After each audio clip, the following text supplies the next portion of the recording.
it's Kino. Welcome to another video. So today is a video that I'm just doing by myself. It's just me. Yep, just me. And today we are going to be looking at how your guides feel, not your guides, fuck. Today we are going to be looking at how your person's guides feel about you. Now, when I say your person, that obviously does not have to be a romantic interest. It can be anybody, but whenever we say your person, we ideally mean the person on your mind, but we will do an energy check at the beginning to see who is coming through. So if you know who that person is, congrats, you found the right reading. You might find it's not the person you had on your mind, but somebody that Spirit wanted you to know about, so just be aware of that. But if you feel drawn to more than one pile, feel free to check them out. There's gonna be another video as well, which is like the same topic but flipped, like Triller. So like Triller. In this reading, we're looking at how your person's guides view you and your impact on this person. And so on the other video, it will be how do your guides view your person and their impact on you. Did I say that right? I believe you did. It's a little bit confusing, but basically what you need to know is here is what do their guides think of you, and the other video, what do your guides think of them? Yes. Yes. And yeah. Yeah, I think that's it.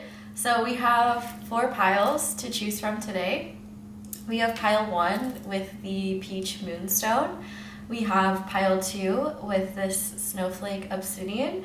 We have pile 3 with Peacock Ore. And finally we have pile 4 with Serpentine. So go ahead and pause the video if you need to decide which pile you feel most drawn to. It's absolutely okay to be drawn to more than one. Just do what feels right to you. There's no right or wrongs. And once you have picked your pile or piles, you can go ahead and scroll down to the description box or the timestamps down below, where we will have all of the timestamps linked and you can find your reading. Yes. Yay. Hi, number ones. Hi. Hi. Hello, number ones. We can do shout out puppets on Yay. 2 bunnies in the world. So this reading is for those of you who were drawn to Peach Moonstone. Peach Moonstone. So in this reading, we are going to be taking a look at how your person's spirit guides feel about you, how they feel about your effect on your person, how they feel about your connection and where it's headed, and what they want to say to you. Yeah. Yeah. Yeah. Yes. So without further ado, we'll get right into it. We're going to do the first part of this reading just about like how they generally feel about you as a person or as a soul. Yeah. We can keep it open like that. Yeah. So the first 3 oracle cards that we have, ooh, fairy stone with fertility. The word fertility always gives me like Empress energy. Empress energy. Submissive and breedable. No! We have deceit and dolomite. Stay strong in your faith. A positive outcome is dependent on you keeping a positive mindset. I like to just like note repeating letters, and I noticed there's like 2 F's and 2 D's. Oh, like DF. Like Ooh. Divine Feminine. Yeah, that makes a lot of sense. And because this card reminds me of the Empress.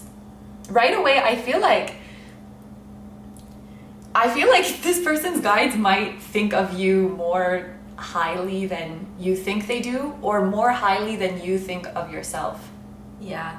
I also think that like they might feel like they wish you were maybe more upfront with them, or were like you felt more free to be open with your emotions. Like they might feel like you do a really good job at hiding how you truly feel, or how you your true nature seems to be constantly hidden to this person, and it may not be intentional, but it could be from your person's like fears of getting hurt or being tricked in some way. Like they might feel very drawn to you, so they may be like worried that you could hurt them in some way. And I feel like they just don't get a good read on you. Like they struggle to know what your true energy is.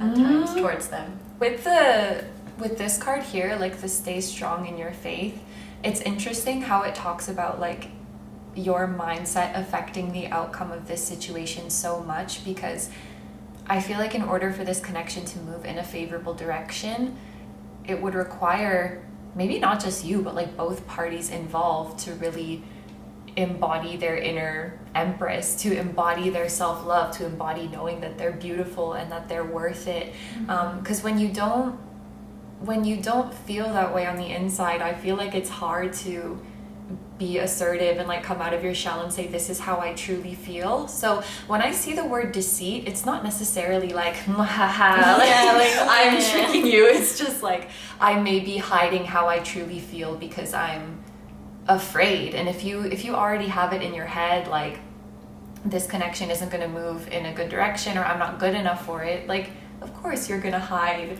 You know what I'm hearing in my head? Mm-hmm. Like, you know, from Peter Pan, like, I do believe in fairies. Like, you know how, like, you know, Tinkerbell dies and everybody has to, like, say, like, that they believe in fairies to bring her back to life. And I do feel like maybe, I feel like this is a mutual energy. It's not either of them, but, like, they might feel like maybe they're deceiving themselves about this connection, or feel like they may not be able to trust their own feelings or how they approach the connection. It's almost like could be so like serendipitous, and like there's so much potential that it may be like a bit overwhelming, and like, is this a real thing or not? Because it seems like neither of them are showing up in an authentic way, because they're both afraid to be like, yeah, here I am. Fertility makes me think also of like fertile soil, and like you could have the most fertile soil in all of the land, but it's like useless if you don't plant your seed in it. Yeah. So I think your guides like want you to plant your seed, or like want your person to plant their seed, like want you to put effort. Yeah. Want you to put effort into the connection. And you know, our guides can do so much for us, right? Like they can bring people, they can help bring people together, but they can't consummate they can't bring the relationship to fruition or to final form for us. Yeah. We have to be able to do that ourselves. Yeah. It's the dance with the universe, or like the dance with the divine that I often talk about. And I think with like I do believe in fairies thing, it's almost like your guides are saying like, the more positive energy that you and this person like feed into it, the less you'll feel like so unsure of yourself about it. Like, I think it's because you're maybe so afraid, or at least your person is very afraid of the possibility of like, because I feel like your person sees you in general as a very like it almost kind of feels like this pink energy, like a very light energy. I was just gonna say, like with the white, like very pure and sweet, and yeah, like the whites at the crown up here. Like, I feel like this person recognizes that there's something deeper here, but maybe this person struggles with spiritual stuff in general, and so they're like, is this just a facade, or is this how pile one truly is? Pile one. Yeah, as in you. Yeah, as in the person watching is pile one. So yeah, so they would say, is that how pile one truly is? And you know, are the guides kind of like hands off, like you guys figure it out, do you think? I feel like they want both of you to exercise your free will. I feel like they don't want you to feel like either of you are dragged into something. Like, they want you to both want it for yourselves and to fight for it. And to stay strong. I don't mean necessarily fight for it, but at least stay strong in the fact that like they wouldn't put this in your life if there wasn't a purpose for it. This card is very like free willy as well. Not free willy like the movie, but like, maybe orcas are significant. Like free will-ish. You know, this outcome is dependent on what you do. This outcome is dependent on what you think of it. Why am I hearing boom boom pow in my head right now? I'm so 3008. You so 2000 and late. I got that boom boom boom. Oh, because maybe that's like your heart. Like your guys' hearts, like yeah, like your hearts are like racing when you're around each other. Or do fairy and leprechauns have beef? Because in that song, will.i.am says he's shitting on leprechauns. Oh, I don't know. I thought they're kind of like similar. Like they're kind of like similar, you know. They're kind of in the same thing, I think. Oh, I think one thing I want to mention too is like the deceit card is like there's tons of red. And I think that your guides are trying to get this person to see that like the 3D world isn't necessarily as concrete and real as we believe it to be, because all of this pink is like unconditional love, and I think their guides want you to know that like the more unconditional love you feed into this situation, the more it helps to kind of take away the deception that 3D reality creates. That's just a vibe I had. The colors here, like red, pink, and white, were also making me think of Valentine's Day. Ooh, yeah. Which is maybe like, and Aquarius also season. the repeating Fs can be talking about February as well. Yeah. And what was I gonna say? Oh, like if Valentine's Day is coming up, that might be a significant time for you guys. Or like in a past Valentine's Day, there could have been a moment where like one or both of you felt like, let's borrow the courage of this day and come forward, but then maybe chickened out. Oh yeah, that's true. Because I'm thinking of like Valentine's Day in Japan, where like you give the person you like chocolate on that day. Oh, so sweet. So this person may have been thinking like, oh, this is my chance. I'm gonna give a present, or I'm gonna give an invitation, but then maybe was like scared, and maybe somebody took that the wrong way, like, oh, they forgot about me. But it's like, no, it's exactly the opposite. It's because they cared so much, or they were so nervous, that it actually like paralyzed them, if that's the right word. Yeah, no, I think that makes sense. That was their chance to plant the seed. They didn't plant it. Bad farmer. Clearly didn't. It ain't much. It ain't but much it's work. Should we do the next one? Yeah, let's look at the next ones. So the next 4 cards are going to represent how you impact this person. So to start, we have 1111. The universe is arranging people and experiences on your path. Wait, you hold it up, right? Okay. Yeah. Okay. So I can't read that. Sorry. The universe is arranging people and experiences on your path to help you succeed in helping you wake up to who you truly are. I am awakening. Wow. We also have extend. It's like extending an offer. I find the forest really interesting. Extending an invitation. In the tea leaf oracle cards, we also have spiritual guidance. In this beautiful feather. So feathers could be a significant sign. And finally, we have mermaid. I was gonna say the tea leaf oracle, the forest, talks about like kind of muddled thinking or kind of unclear thinking. So it could really, really be like this person does not know how you feel about them. Yeah, I definitely think that you extend the barriers of what they believe to be true. You've also definitely opened them up a lot to their own spirituality. You've awakened them to who they are. I think it's really cool too how like the 1111 and like the trees in the forest look really similar.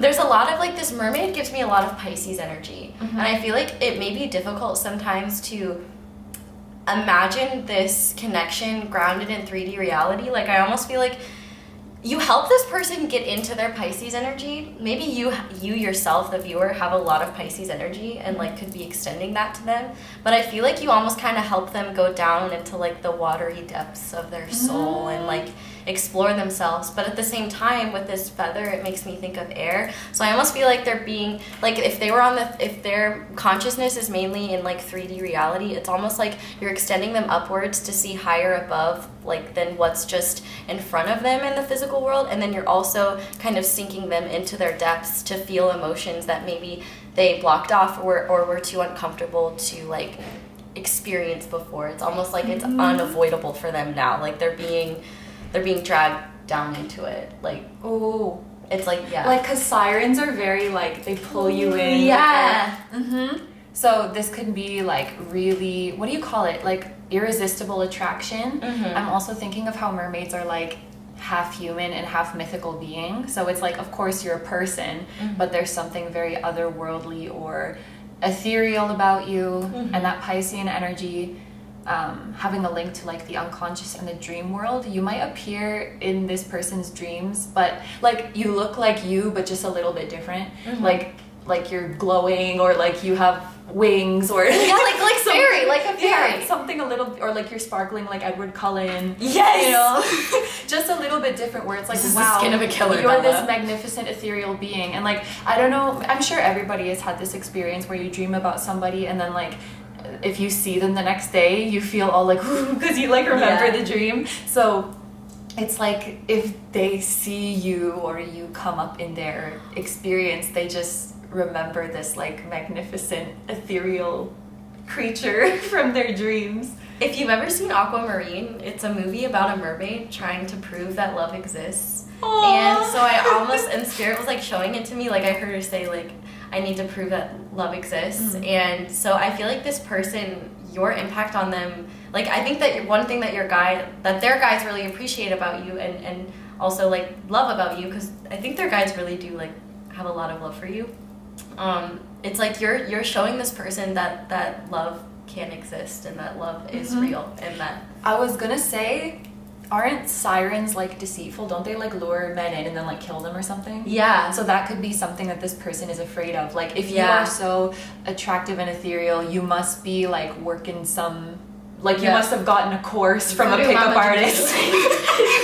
You're just reeling me in, and then you're gonna like break my heart, or you're gonna like you want something from me or something like that. You're definitely forcing them to find guidance outside of like, not that you give them that vibe, it's just that like they might be worried. If anything feels so good to be true like this, I'm just worried that I'm gonna get bamboozled. Yeah. And the interesting thing I noticed about this extend card is like they're kind of perfectly mirrored. I've never seen Stranger Things, but I just heard like the upside down, and I don't know what that means, but like I felt like it's like the parallel world where shit's all fucked up. I feel like it's like maybe you two are like kind of parallel worlds trying to like come together, and shit like just in gets all... like in that Japanese movie Your Name. Oh, I've never seen it. It's like two people who are like living in parallel worlds, and they're trying to find each other. Oh, that's really interesting. If I remember correctly. And so I think so maybe you don't even know who this person is yet, and like for some of you could be like, this person could be like feeling your energy coming in, or you could be like in separation with them, or you could be like just working really hard to try to like stabilize these two, both of your energies, to have maybe more of a like even keel level with each other. Even thinking of like fairies and mermaids, they're from two completely different worlds. They're like opposite, like one of them swims in the depths and one of them is like flies up in the sky, which we talked about already, so like, that's perfect. So maybe you both are like learning how to like, or maybe this person is like very, I feel like for some this person is very like grounded, very like rational and things like that, and it's like you're kind of coming in and making them zoom out their perspective, and then also like sink down into things that they maybe would have never if they hadn't met you, or if they weren't feeling your energy. I feel like if we're talking about like how their guides feel, or any like their wishes, like extend does make me think of reaching out, because that's literally like you're extending your hand to someone, you're extending communication to somebody, and just going back to like that tea leaf oracle card keeps popping up about how the forest represents like unclear thinking. And I think the only way, because again there was that feeling of like we want you to figure this out with your free will, and like I'm sure your spirit guides could like rain a bunch of signs on you about like this is a significant person, but you can also move this in a good direction with your own actions, with your own reaching out to clear things up, with your own reaching out to express how you feel. And I think they would like for you to do that from yourself, if that makes sense. Yeah. Because that's how you will feel empowered, and like you can control the fate of this situation. Yeah. Rather than them like wiping your being a positive mindset. Yeah.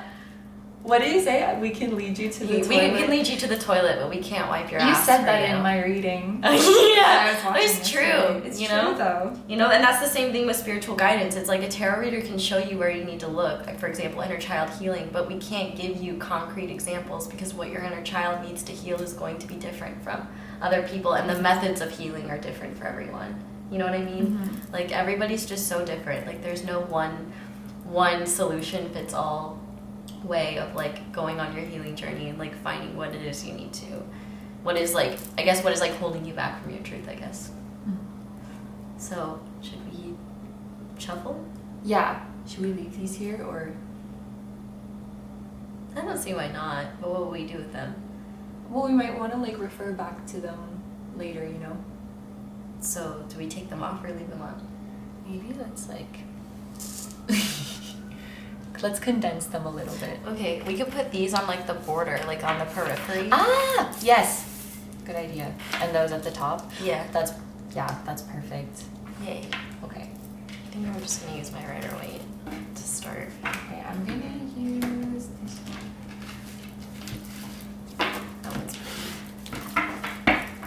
I'll go ahead and just shuffle them in reverse, since you are too. Oh, that's why. I just realized that's why some people do it like this, so that they don't become reversed. Well, you don't have to. Literally never realized that. Well, I mean, you can also like if you just do it like this way. It's gonna if they're all the cards are upright, they're gonna stay upright. Wait, let's do that again. Okay, so like if you just kept it like this, since I've already added reversals, they're reversed. But when they were all upright, if I literally just do it and I don't turn this side, that's too much for my brain. I don't. Okay, so I'll show you on this one. They're all upright. So they're all upright, right? Right. Okay, so now I'm going to split the deck. And now they're both facing this way. So they stay upright. They all stay upright. You see what I mean? Right. So it's just, when they're this way, you just don't turn them around. You just... Right. Okay. But yeah. Yeah.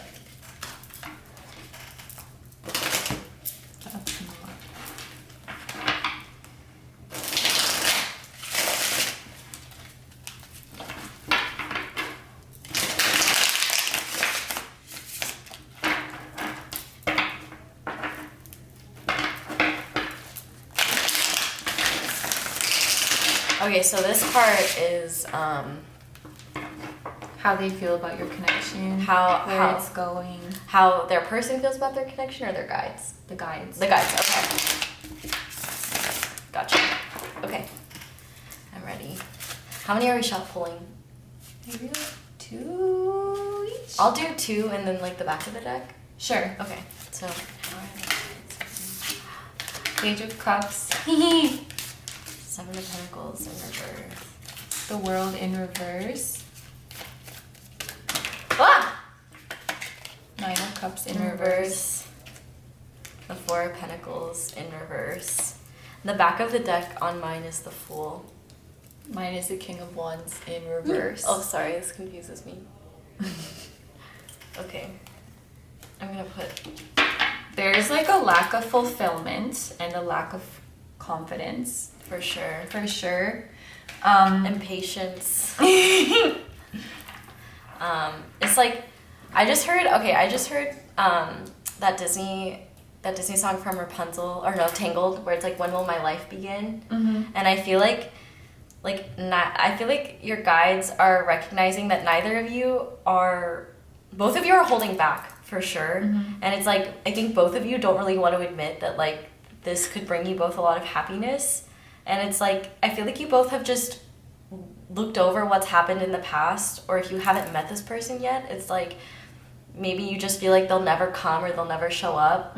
Or you may also not be doing enough in the physical to like put yourself out there, or like be in a position where you could be open to this. Because with the World in reverse and the Fool upright, I feel like your guides are saying, their guides are saying like they want something fresh to happen here, or to start a beginning with this person, but they can't necessarily do that until either, I think both of you are willing to maybe be more open and be more vulnerable. Because this Deceit card is really similar to this Four of Pentacles. You know what I mean? Holding on to the coins. Yeah, and look, he's even holding on to coins here. So it's like you both are holding back so much. It's like neither of you really know what your truths are. And for those of you who don't know this person yet, I feel like neither of you are able to figure out who this person is because you're not really changing up your routine or changing how you do things in order to maybe welcome this in.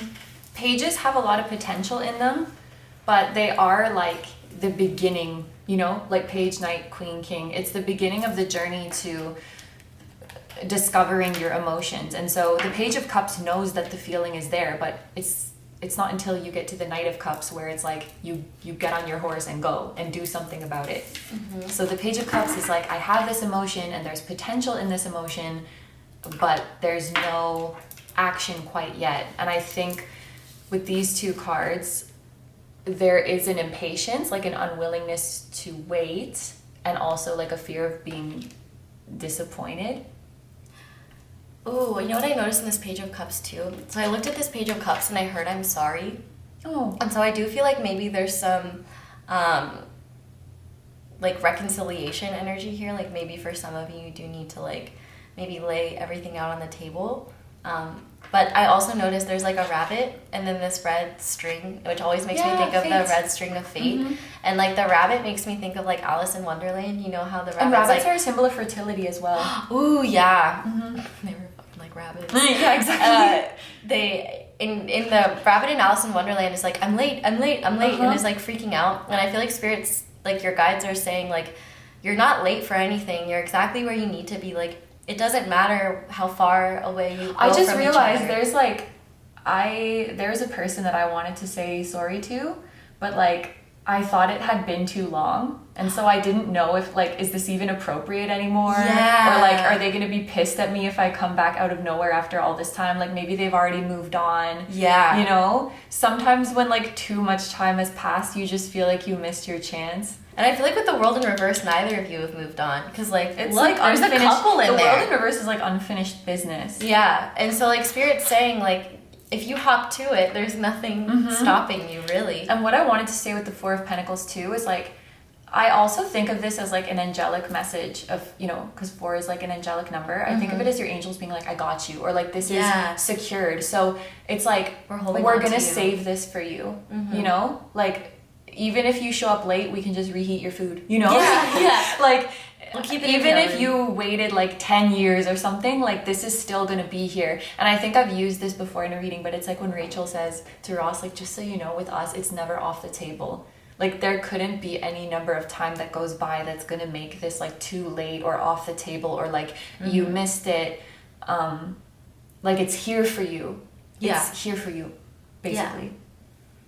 Yeah. I think Spirit is saying like, because with this 7 of Pentacles in reverse, it almost feels like if it were upright, I would think that maybe you both are patiently waiting for something to change or shift. But with it in reverse, I feel like maybe this person at the very least, but I think it's both of you feel like maybe you're deceiving yourselves or being... I think this is more so for the viewer, but the viewer might be worried that like maybe card readings that they watch or something like that are deceiving them into believing into this connection. And that might, as a result, be like making them feel like, is this really real or is it just me wanting it to be real? I almost feel like both of you are kind of, maybe you've just been reflecting on this situation or waiting for something to shift for so long. It's like, well, maybe this really isn't supposed to happen. Or like, are you just not believing in it? But that's not what you want to tell yourself. It's like, you feel like you should tell yourself that. Yeah. You feel like you should tell yourself, oh, like, just move on. Yeah, like, this isn't realistic. Or like, and that feels like being like deceitful to yourself. Yeah, I think it's interesting that there's a peacock. Ooh, there's a devil underneath, which is like your fears are holding you back. And your fear, look, it looks so much like the freaking, doesn't it look like this? In like mixed with the deceit card? Yeah. This is like, I like that it's a snake in this deck because the devil is a fucking snake. Like, the devil makes you feel like you can't do it, like it's not gonna work out, like you're not good enough, like your chance is over, but it's all bullshit. Oh, like the devil voice in your ear is a snake. And it's interesting to me that the King of Wands is a peacock because peacock is all like confidence and boldness and like putting yourself out there. And so with this in reverse, it's like those snaky thoughts in your head are making you feel like you're not this peacock. Mm-hmm. And you are this peacock. I just heard Bad Blood by Taylor Swift. And I think there's a snake in that or something. Is there? I think so. There's a snake in one of her songs for sure. Yeah, I listen, I love T-Swizzle, but I don't know a lot about her stuff. I just hear songs and I say them when I hear them. But honestly, I feel like with this Page of Cups, like this little cup of water he has, I almost just feel like this is like, you both are so like, you both play it so cool about like the feeling shared here. And I feel like Spirit is saying, like, you gotta at least dump a little bit out. Like it's almost like the thread is about to trip them and, like, make them, like, be like, the truth is I'm sorry and, like, I miss you or something like that. You know what I mean? It's like they're gonna almost get you to word vomit or something. Or they want both of you to, like, just lay it all out. You know what I mean? Or a little bit at the very least to, like, warm things up.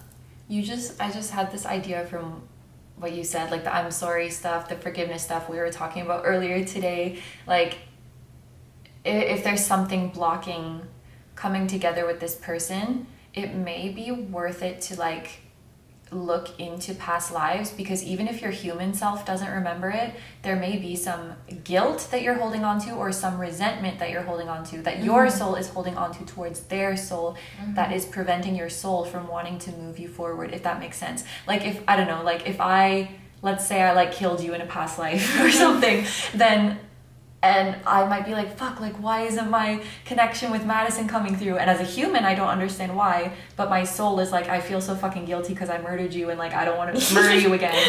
So the more I get to know my soul and the more I get to understand what happened in a past life, then I can know what to clear or, like, what to focus on.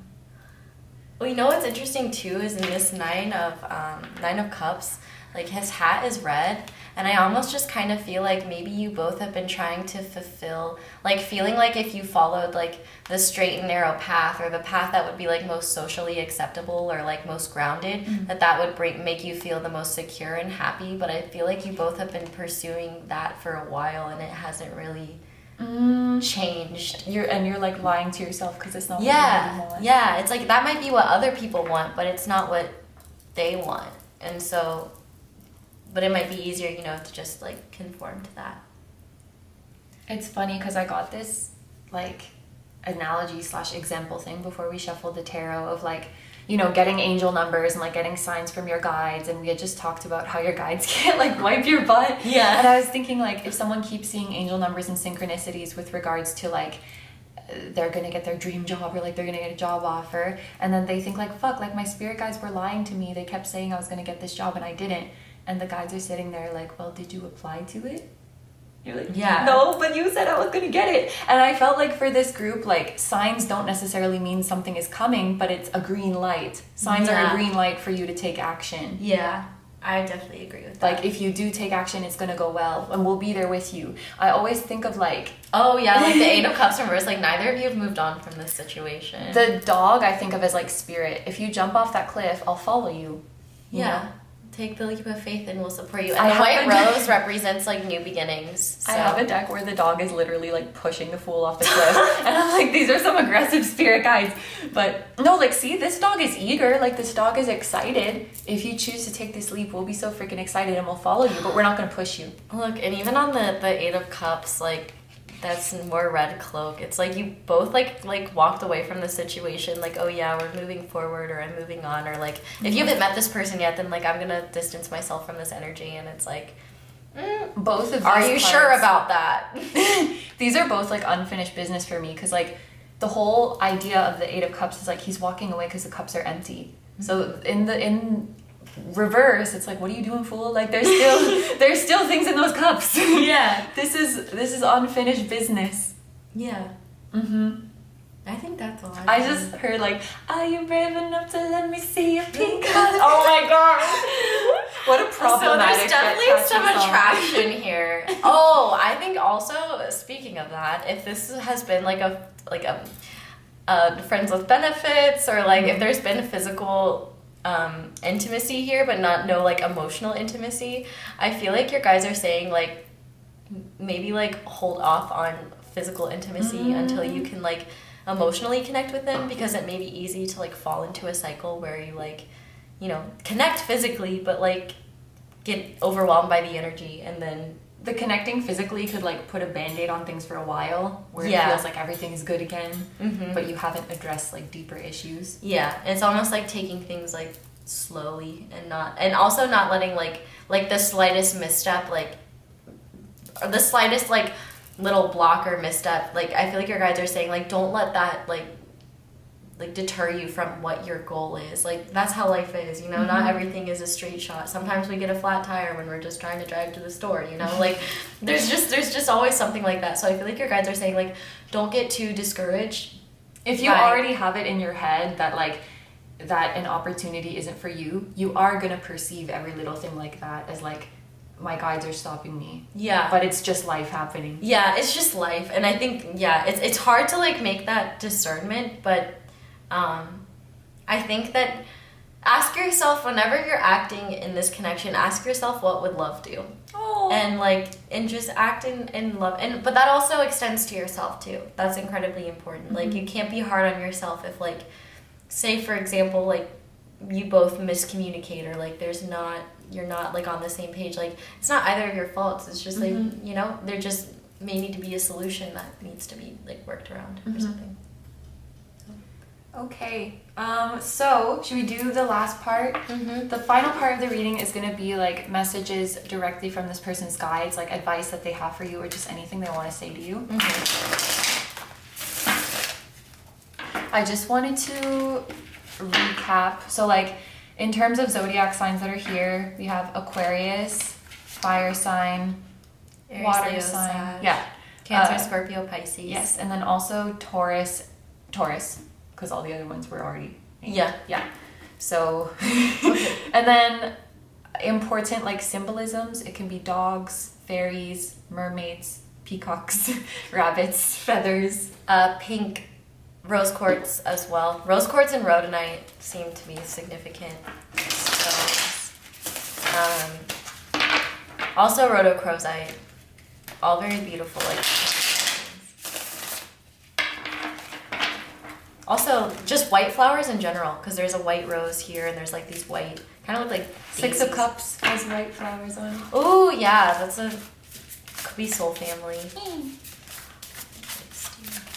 Messages and advice from this person's spirit guides. Keep going.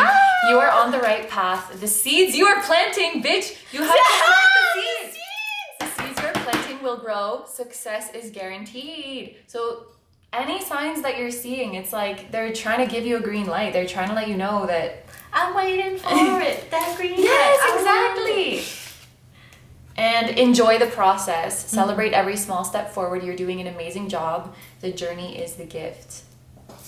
Okay.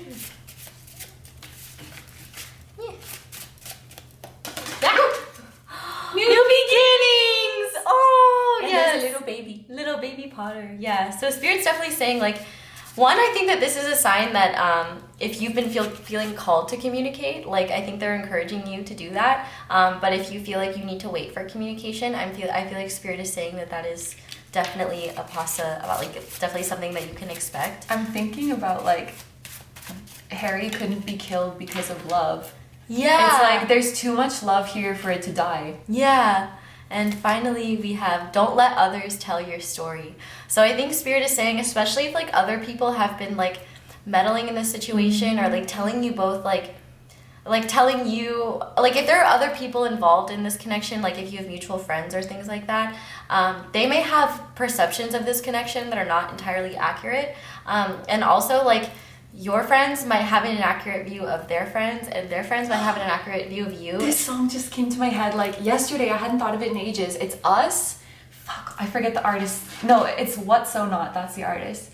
And the song is called Us, I think, and it's like, if we're in love, then we should make it, 'cause when we do, it's so amazing. It shouldn't be a conversation at all. And then he's like, all your friends is always hating. They don't know our situation, so don't discuss these here relations of ours. Like, just yes, keep it to yourself. that's so on You know when point. you're like having trouble with your partner, and then you like complain to your mom about them, Yeah. and then you get back with them, and you're like, fuck, I already told my mom. Just like keep it to yourself. Yeah. Mhm. Yeah. And I think, yeah, you just need to like, I'm also thinking of, the little octopus in Finding Nemo, like when she gets too like emotionally overwhelmed, oh, she you guys inks. made me ink. Yeah, I think you make this person ink. Oh my god. Well, and I think too, like these, like there's a letter, like there's an envelope here and there's ink here, and it's like I think this person's guys are saying like they want you to rewrite the narrative to your individual truths and to not let. Yes, the story you tell yourself is so important. Yeah. Like don't let the perception of others create the narrative of your connection, because they'll never understand it the way you do. Like we have 11:11 here. Like this person is awakening, and you both like mirror each other a lot, and it's like these two like the people talking about this are like swimming up in the shallow waters, and you two are like down in the deep depths, and like but it's like because it's dark down there, it's like you don't really realize that you're closer to each other than you think. Like it's like you need to meet each other in that depth and not let anybody else affect that. So yeah, their guides giving you a huge green light. I think acknowledging that there may be some things to work on, but to know that like maybe you guys how can I describe it? Like, if your guides told you, or your person's guides told you, like, you guys need to take some time to work on yourself, there might be, like, a fear that in taking that time to yourself, like, you're gonna miss an opportunity, if that makes sense. And I think that's why, like, I feel they were adamant to say, like, this will be here for you. Yes. Like, take all the time you need, because this will be here for you. I completely agree with that. So... yes. I think that's all we have. That's all we have, folks. So thank you for... this is like the first pile we filmed. I feel like it took a couple minutes to like get into the flow. I've never done a reading like this with somebody else. Me either. So thank you for bearing with us. Yes, thank you. What do you say at the... I usually say thank you guys so much for watching, and thank you for watching my ads. That is the simplest and easiest way to support my channel. If you're interested in supporting me in other ways, you can check out your merch, social media. There's a link to donate. Yes, there is a link to donate, or my stuff's down there. And there's no extended though. There's no extended, but if you want to check out another reading of mine where there's an extended, but also if you want to support me, you can check out Kino's music channel, because she's amazing, and I just chef's kiss. Have a wonderful day or night whenever you're watching. Please take good care of yourself, stay healthy. Don't forget to like, comment, and subscribe to whoever's channel this is on, or both of them. Figure it out. Both of them. And did I already say to take good care of yourself? I think yes, I you did. Yeah. You guys know, like, if I don't say my outro exactly word for word, I forget where I am. I do that all the time. Yeah. So anyway, we're sending you lots of love. Thank you very much to you, your person, your guides, your person's guides, for making this reading possible. Thank you for your cooperation. Being patient with us. Pile one person's guides were like our guinea pigs. Yeah. Yeah. So yeah. Thank you, guys. Thank you, guys. And hopefully you'll come and see us again soon. Yes. Bye. Hi, number 2. Hello. So if you guys chose the Snowflake Obsidian, this is going to be your reading all about how your person's spirit guides view you. So we kind of had like a structure of this reading, but it goes off the rails more often than not. So basically all of the details you would get within this reading is how your person's guides view you as a person, as a soul, as an energy, how they feel about the way you impact your person, how they feel about this connection and where it's going, and any advice and messages they would have for you. So Yeah. Without further ado, let's take a look at the first 3 oracle cards that we have for you guys. So we start with, oh my god, is it Chrysotile? With the message Animals. Animals by Nickelback. Ooh! Door to Romance with the number 33. Also Animals by Maroon 5 and Martin Garrix, but like Nickelback is the most important one. And this photograph. And Rose Quartz with Love Life. New or renewed romantic love is here for you. So there's 2 cards that are about romance, and then there's a card that's about animals, which is making me think. 2 out of those 3 songs that I mentioned are about having like a primal sexual desire towards somebody. If you were thinking about a person that is not a romantic or sexual interest, then, or who could never be that, maybe this is not Your your pile, because this is very clearly talking about romance. Or like, I don't know, I guess it could be like it could a be friend who is helping to enlighten you about your love life, or yeah, I mean that could make sense with the cage, but it definitely seems like definitely even feels romantic. Yeah, a lot of with people. peace and love, of course. Yeah. Mm-hmm. I definitely feel like their guides see you as somebody that like would be great for them to have a new or renewed romantic life with. So like if you're already with them in a romantic sense, like if there's been some maybe difficult things, like I feel like their guides are saying that like they're helping to purify the energy between the 2 of you. But I also feel like with this animals card, their guides may speak to you through animals, or their guides may use animals as like a sign for this person to know that you're safe.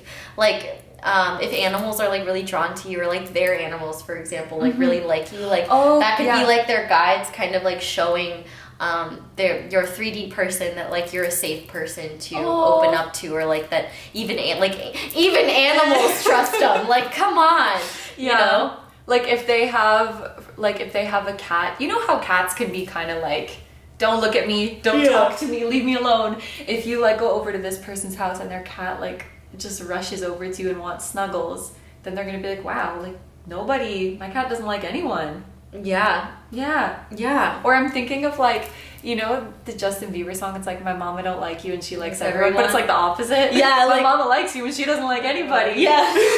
Yeah, it's like, and maybe that's your guides, like maybe their guides have never liked anyone for this person other than you. I feel like this person's guides are like, not in like a pushy way, but you know when moms or grandmoms are like, when are you gonna find somebody? What about this person over there? What a nice person. And I think this person's heart, bless you, was that a cough or a sneeze? Cough. Bless you anyway. Thank you.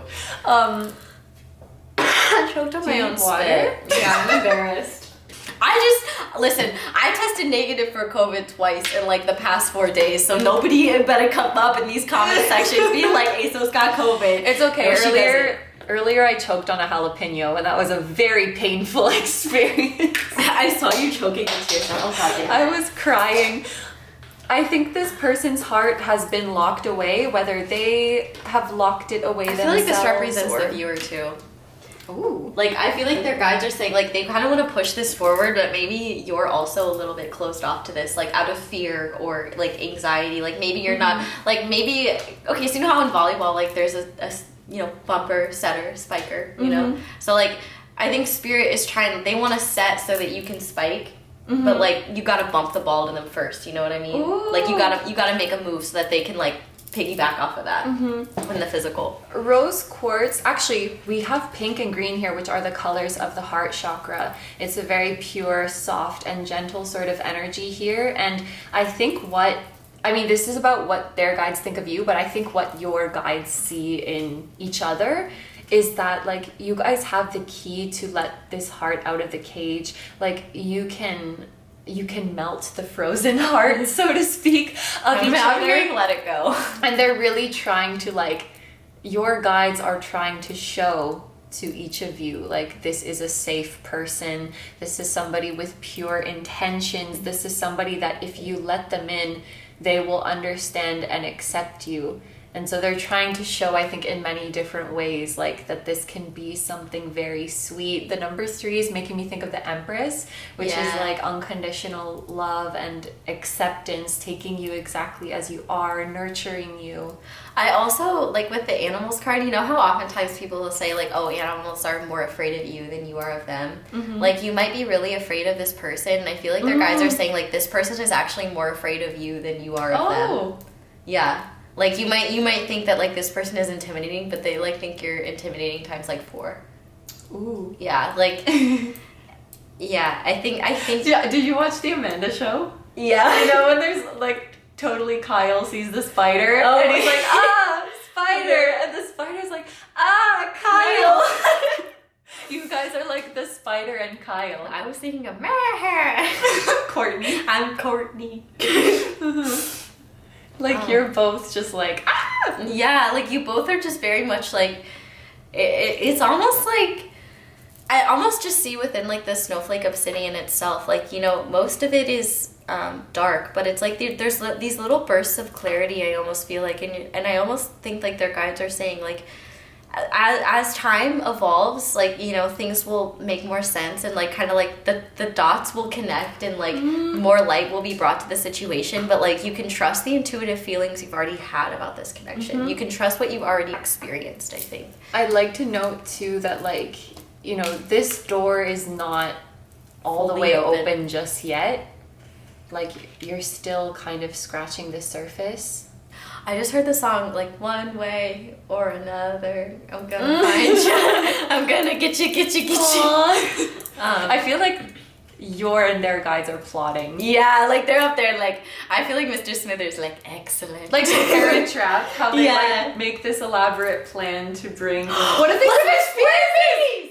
Oh, I was gonna say, what if they switch places? Oh, I was thinking, that's like Freaky Friday, though. I was thinking, no, because how Hallie and Annie switch places on the parents. What if, like, these people's guides switch places? Well, I was thinking, like, what if these two have, like, spirit children that are, like, orchestrating it? Because, you know, because it was the children that brought them together. Yeah. So that was what I thought. But it could be either or both. Or... Like, your guides are guiding them and their guides are guiding you. Yeah, like maybe that, or, like, it's souls that you both, because obviously not everybody here is gonna, you know, I mean, these souls might incarnate in any different way. They could be animals, adopted, like whatever the case may be, but like maybe these souls are like souls that are meant to be in both of your lives together. Yes, and so they are the ones like guiding you there, because Allie and so spirit babies, as in like future children or future pets, like something that's going to be under your care, that's like guiding you both to each other, because they want you to, you know, care for them. It could even be like, for example,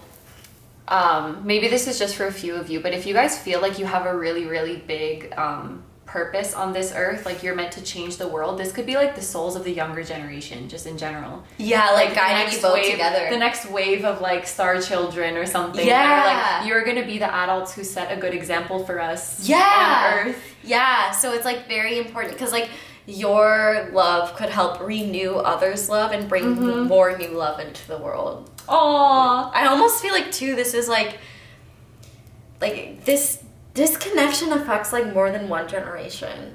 Like I feel like it's multi-generational. It's kind of nuts. I'm a little like overwhelmed by it.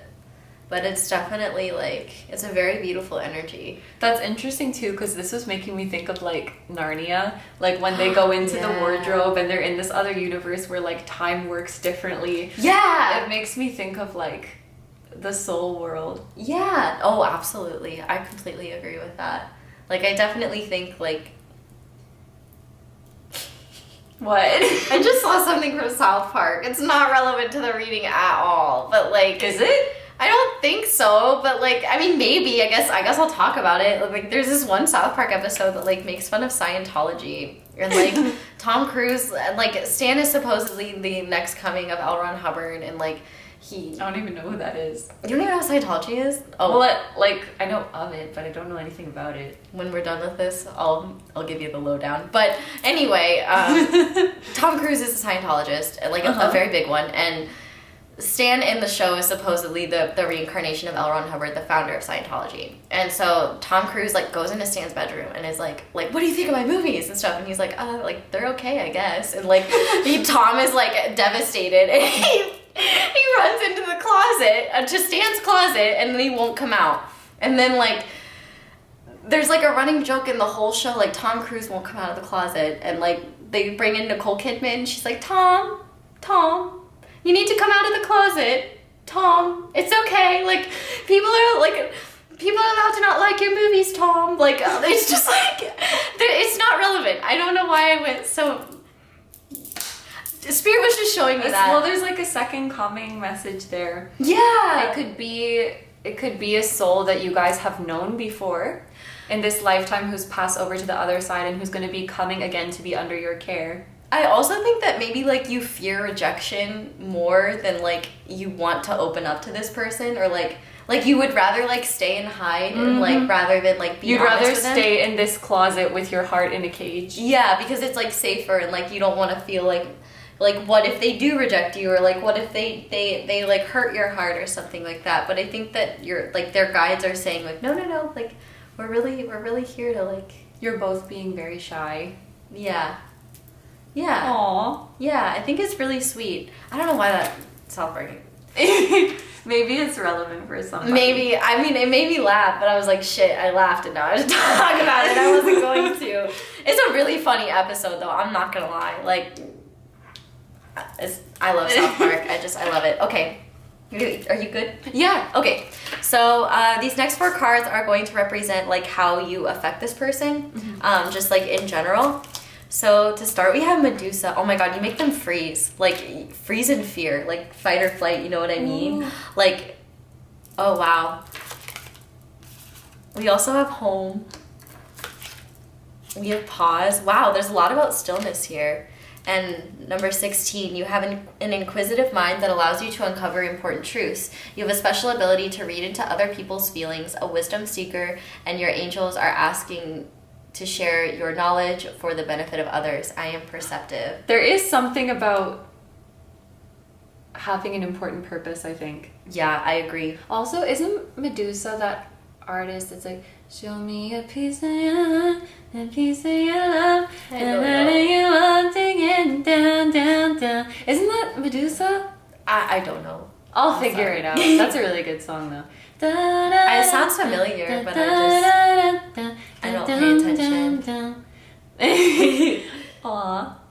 I feel like you've made this person like step back and like reassess what it is they truly want, because I think that their definition of home has changed since they've met you. Ooh. Like, I really do. And I think like it's almost like they've had to take a step back and like just like take in everything that's like happened, or just take in like everything that's been experienced here. Like, maybe they hit the pause button on this connection because they were just like so overwhelmed by what they were feeling. It's like maybe they weren't ready to let their heart out of a cage yet, and it's like the doors are starting to open, but they're not necessarily ready to like unfreeze themselves and like move forward.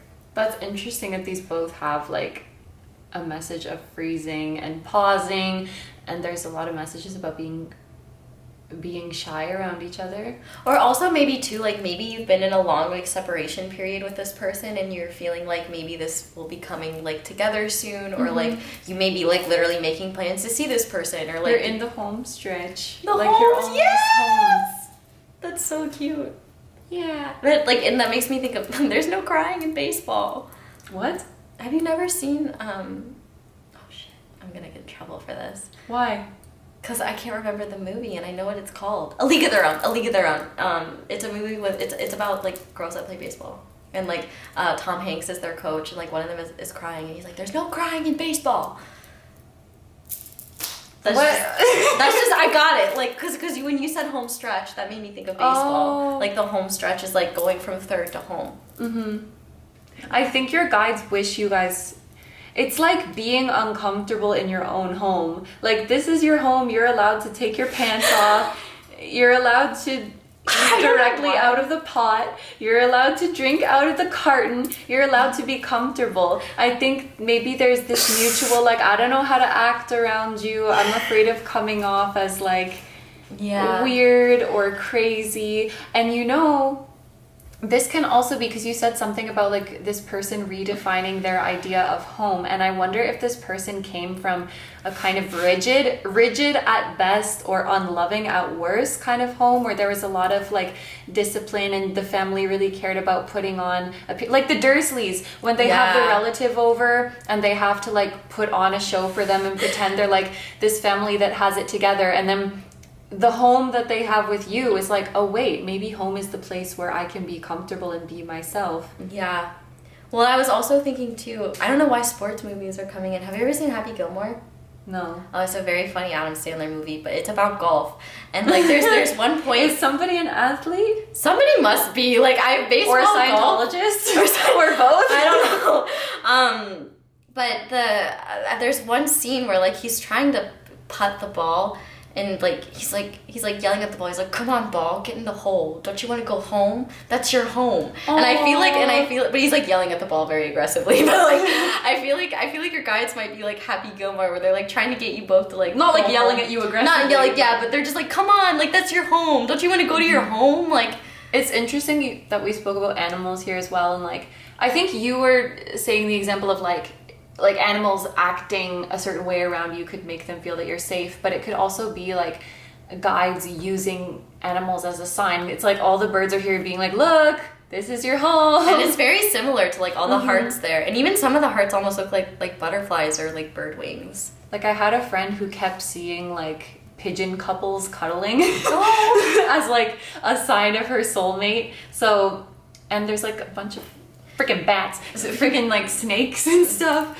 This like makes me kind of think of like DNA. I almost feel like you might be like biologically like maybe like this person's scent or like the way that they like pheromones like animals, because it's like Animals by Maroon 5. Like I can like smell you. I can hear you. Yeah, it's like it's a little saucy energy. There's something in your like how Edward Cullen just feels really drawn to Bella. Yeah. So, you know, it's something like primal. It's something like deep within you that I think will keep, and just like how animals, like how geese just know where to fly to go home, and sea turtles just know to like hatch and go to the sea, and eels just know to like swim up the current. It's like there's something that is like programmed in you to find this person. It's like it's gonna happen. Like if it hasn't happened, it's gonna. And I feel like your guides, like we said, they're not aggressive. They're not like yelling at you. But with the number 16 here, I feel like they're not afraid to create a little tower moment to like get you. They're not afraid to stir some shit up. Yeah, they're not afraid to stir some shit up to get you where you need to go, because like our guides respond to what is in our heart and what deep down we're ready for. So like if you really feel called to this person, but you're suppressing that or you're ignoring that and vice versa, they're gonna be like, whoops. And they're gonna do what they can to help this out. We have 33, we have 22 here on Medusa. I also think too, like, you know, back to the golf example. Oh my gosh. For some reason, but like, oh shit, I lost it. The golf movie. So Spirit is like the club and your connection is the ball, and they're gonna like hit the they're gonna hit the ball to move you guys where you need to go to like align to get to your home. The hole is the home. To get to your hole. Yeah, to get your whole home. Yeah. Aw. Yeah. It's interesting, like, this kind of sounds like a life path 7, and this adds up to 7. Oh, will you say what a life path 7 is? Well, it's like somebody who takes a lot of time for contemplation, who wants to discover, like, the deeper meaning and the inner workings of things. They can be kind of a loner. There could also be a life path 33, 22, or 1 and 6 as well. You have a special ability to read into other people's feelings. If you have this ability, it's like you have this ability when it comes... What am I trying to say? You have this ability with everybody, but when it comes to this person, you doubt it. Yeah, it's almost like you overthink what you pick up on them because you feel like it almost may be too good to be true, or like it's like there's no way that could be real, or like your fear, like your analytical side, like it's like no way, like because it's almost like if you believed what you were picking up, it's like you'd have to open up the cage to your own heart and like accept that energy. It's like easier to be stone cold, you know, but it's not very satisfying and you can't really move, you know. But your guides or their guides, I keep like interchanging them, so they're probably both really on the same page. Like your guides and their guides are very much on the same page about like where they want this to go, because you and your person are on the same page. Yeah. And they just want you guys to be happy, and I feel like they're going to be a little bit stubborn. Yeah, like they're not gonna really budge, because I think like unless you guys truly changed your mind. But the key word there is truly. Yeah, that's what I'm saying, because there's changing your mind, like, oh, I'm over that person, but you're really not. And then there's like actually. Yeah, it's like, I don't care. I don't care about that person. And it's like they text you and you're like, what do I do? Like, then it's like you call 911. What's 911? I can see this group being like, oh, like, I'm over this person. Why do my guides keep sending me signs about them? Like, I'm just trying to move on. I wanted to hear about my platonic friend. This instead. Maybe this person like hijacked the reading. I just heard in my head, like, is it too late now to say sorry? Like by Justin Bieber. Because I'm missing more than just your body. Ooh. Justin Bieber and Nickelback, two Canadian kings. Icons. Yeah. Kings. Yeah. Okay. Yeah, alright. Okay. I do want to say, like, this reading has definitely gone on and off the rails, and I think that's pretty representative of, like, how this connection is. Like, it's just, like, it's just chaotic, but it all works out the way it's meant to, right? Yep. Okay, so now we're gonna see what you need to, like, know about this connection, what their guides want you to know about this connection.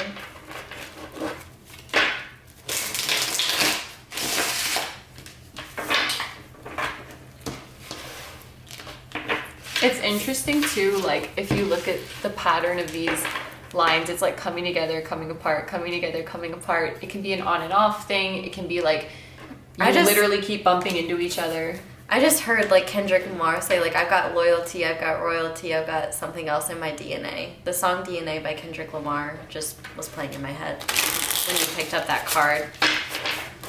Got loyalty, got royalty inside my DNA, or something like that. I don't know that song. Really, it's a good song. You're missing out. Woo! 10 of Cups in the upright. Oh my god! We're doing reversals in today's reading, so 10 of Cups in the upright is like very important in my opinion. It's so interesting too, because this looks like judgment to me. This is like you guys with your little spirit baby, and then this is like the next generation emerging from the sea or something like that. Oh, wow. You guys are like, and this can even be just like the next generation in your lineage. Like, you're setting a beautiful example of what love and home and family really means, and you're breaking a cycle. I got the Four of Pentacles, the Queen of Swords, and the High Priestess. King of Pentacles in the upright. Injustice on the back of the deck. And Temperance in the upright. Wow. So there's a lot of zodiacs here, because there's like water sign, air sign, earth sign, and Sagittarius. It's a lot. And Libra with Justice. Oh, right. And my bottom of deck is Queen of Coins. So you have... Well, that's counterpart. That's King and Queen energy. of Coins together. Let's put them... And Temperance is also counterpart energy. And 10 of Cups is like happy endings. Well, because everything you've ever wanted. Okay, actually, I have a very good interpretation for this. So you know how this is all black and white? And, like, this is color? Mm-hmm. Like, what this is like... I feel like this is, like, what you need to know now. And, like, what you need to know now will help lead to this. So, like, the vibe that I'm getting is, like, you both are, with this Four of Pentacles, it's like you both are kind of, you guys are both holding back, so to speak. And it's like you both are kind of holding on to this connection, but you're, like, afraid to change it or make any moves. But it's like you refuse to let go. And with this Queen of Swords here, it's like you both are being very logical and rational about this. And it's almost like what's interesting with Medusa, it's like there's another snake. It's like your your inner high priestess energy, like your intuition, your soul is like almost coming out to like either reopen your third eye, open it harder, or like kind of get you out of your head. Oh my god, I just heard like, I can't get you out of my head, boy. You're a war and love is all I think about, or something like that. What's that song? Oh my gosh. It's a war. I just can't get you out of my head.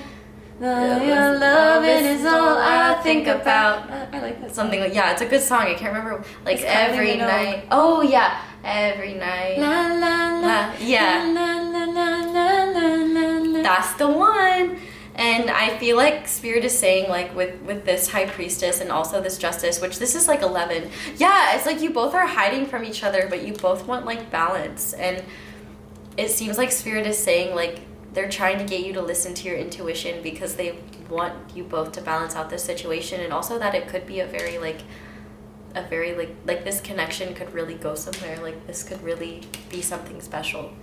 I have this analogy of like somebody who grew up, or like their whole life they didn't have a lot, so they had to be like very, very, very, very frugal.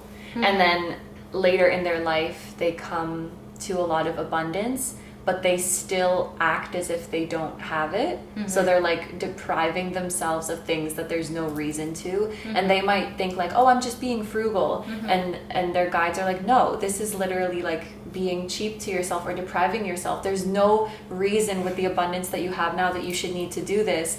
And like going back to that idea of like a kind of cold or rigid home growing up, it's like, this beautiful love is here for you now. You don't have to deprive yourself of it anymore, or you don't have to like be frugal when it comes to receiving love, because there's not a lot to go around. Like there's an abundance of love around you now, so you can receive it all without being afraid that it's all going to go away tomorrow. This is not a resource that you're going to run out of. You can just open the floodgates and let it flow freely to you. And you know what I feel like too, like it's almost like one of you is already like very unconditionally loving, and the other is like there's kind of a more of an animalistic drive, but it still comes from a heart place. And it's like you both are trying to open this door to romance.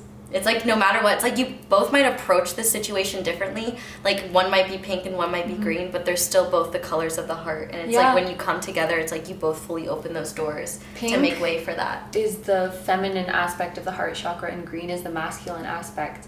So it's interesting that we have that. And then there's also like the king and queen of coins here. And that is too, like that feels like that's the most solid like husband wife, or like just spousal energy. It feels like spousal energy. It doesn't have to be spousal energy, but it's like a solid committed partnership. It's like two people showing up that are very nurturing but also very grounded, reliable, committed, solid. It's very beautiful energy, and there's snakes everywhere in this and you know, snakes shed skin, you know, like transformations, like, and so maybe there's been like layers that you've had to shed in order to like, it's almost like this connection is going to help you stop seeing things black and white, and the Spirit's ready to like fill in like all those lines, like bring color to the situation and bring like the real truth, you know, because there's always like a rainbow in the 10 of Cups, and I feel like rainbow energy is significant here. Rainbow energy. Yeah. Aw. What was I going to say? Oh, just that both turtles and trees are a sign of like longevity. I like turtles. Perseverance and health. I feel like you're very, very safe and secure here. Yeah. Like, yeah, and like once again with the home energy, like the turtle carries like its home on its, and it's like it's almost like you both like, I think Spirit wants you both to come out of your shell with each other. Like, home is wherever I'm with you. Oh, I know it, but I don't know it. I don't know. I don't know the name of it either, and I don't even like that song. But I think that's an important line. I don't know. Home is wherever I'm with you. That's all we need. It sounds familiar, but Alabama, Arkansas. Now I'm just gonna think of the state song. Like, what do you mean it's Arkansas? What do you mean Arkansas? Yes. So maybe Arkansas or Kansas could be significant. We spoke about the 10 of Cups, the King and Queen of Coins. Temperance for me is like counterpart energy, balancing each other out, feeding highly energy into spiritual. each other, like Kind kind of of the cups that keep pouring water into each other. You'll never run out because like they're you just will being pour into transferred. them, they will pour into you. Yeah, this is like a beautiful exchange where you will keep transferring the love between each other. You're not gonna like pour it into one cup and then this person is like and like throws it out. Was this the pile that we were talking about? I hope so. I think so. Kyle and the spider. Yeah. Okay, Well, I was doing like the Nelson laugh, like oh yeah. like you're safe here. I feel like there may also be, you see how this queen, like she's not even concerned about the snake. She's just showing off her coin. I wonder if some of you guys are like, you are afraid of being happy because it's gonna attract snakes or it's gonna attract jealous people. You may have had people who like came down on you when you were too happy. Yeah. What the fuck is that? Because like they don't have that, you know what I mean? Just peanut butter and jealous. Peanut butter and jealous. Peanut butter and jealous. But you're coming into this energy where, yeah, the queen does not give two shits. She's like, this is my coin. You know, your boy's got his free taco. Flaunt what you have because you're going to inspire the right people. Yeah. Yes. Yeah. Ready for advice? Yes, I'm ready for advice. Do you want to go first or me? You. Okay. So then I will shuffle advice from this person's guides to you, what they want you to know first. So, do you want pile to know at this time?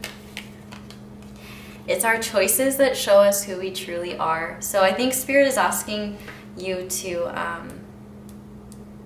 like make the choices that you're going to feel proud of when you look back in your life, and it's like it doesn't matter how much you two deeply feel for each other. If neither of you really take action towards this, then like you'll have nothing to show for it. You know what I mean? If Harry had just like sat under the Sorting Hat and didn't say anything, he would have ended up in Slytherin, right? Exactly. Yeah. So you got to speak up about what you want, because sometimes just assuming like everything is set in stone. But also, like, you know, in the Sorting Hat, like in the Chamber of Secrets, there's a lot of basilisk energy here, but like, you know, like the Sorting Hat brings out like the sword of, oh my god, I almost said Gilbert Godfrey instead of Godric Gryffindor. Who's Gilbert Godfrey? He's the guy that has that voice that's like very, I can't even replicate it. Have you ever seen Fairly Odd Parents? You know the dentist in the Fairly Odd Parents? No. Well, I'll have to. Is it an actor? Yeah, you've 100% heard his voice before. There's no way you can mistake his voice. I promise Who you. put the Sorting Hat in the Chamber of Secrets? The Phoenix did. Fox, the Phoenix. Aww. He brought it down, and He's such a good friend. But it was like, you know, Harry's choice to like go down there and to like fight the basilisk as a fucking 12-year-old. And did they like make him do that? No, like he did that. Like he did that shit. Like.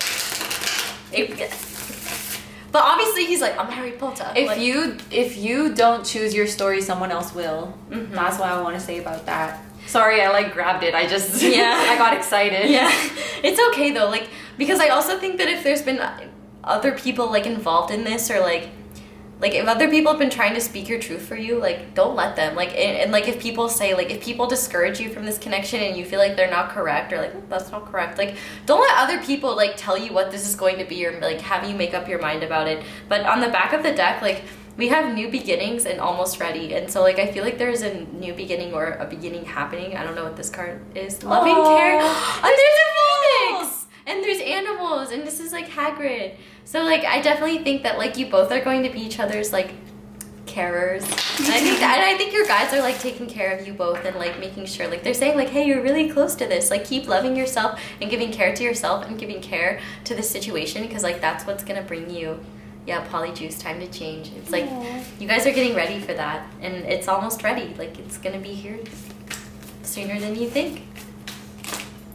Two coming out at the same time with the same image on the back. Observe, how are you feeling? Sit with it without labels or judgment. Practice just observing yourself and others. Not everything needs your reaction. Rest and recharge. Take it easy today. Even in stillness, there is movement. Both of them are talking about just like sitting with the situation how it is. Not just allowing it to be. Not needing to cast judgment so quickly. Not needing to jump to the conclusion so quickly. I just heard this song, and actually this King of Coins makes me think of it in The Nightmare Before Christmas. Sorry. You know, like at the very end, they're like up above like the full moon, and they're just like, we're simply meant to be. And it's just like really sweet. It's just like this, and like the movie ends with them saying like, we're simply meant to be.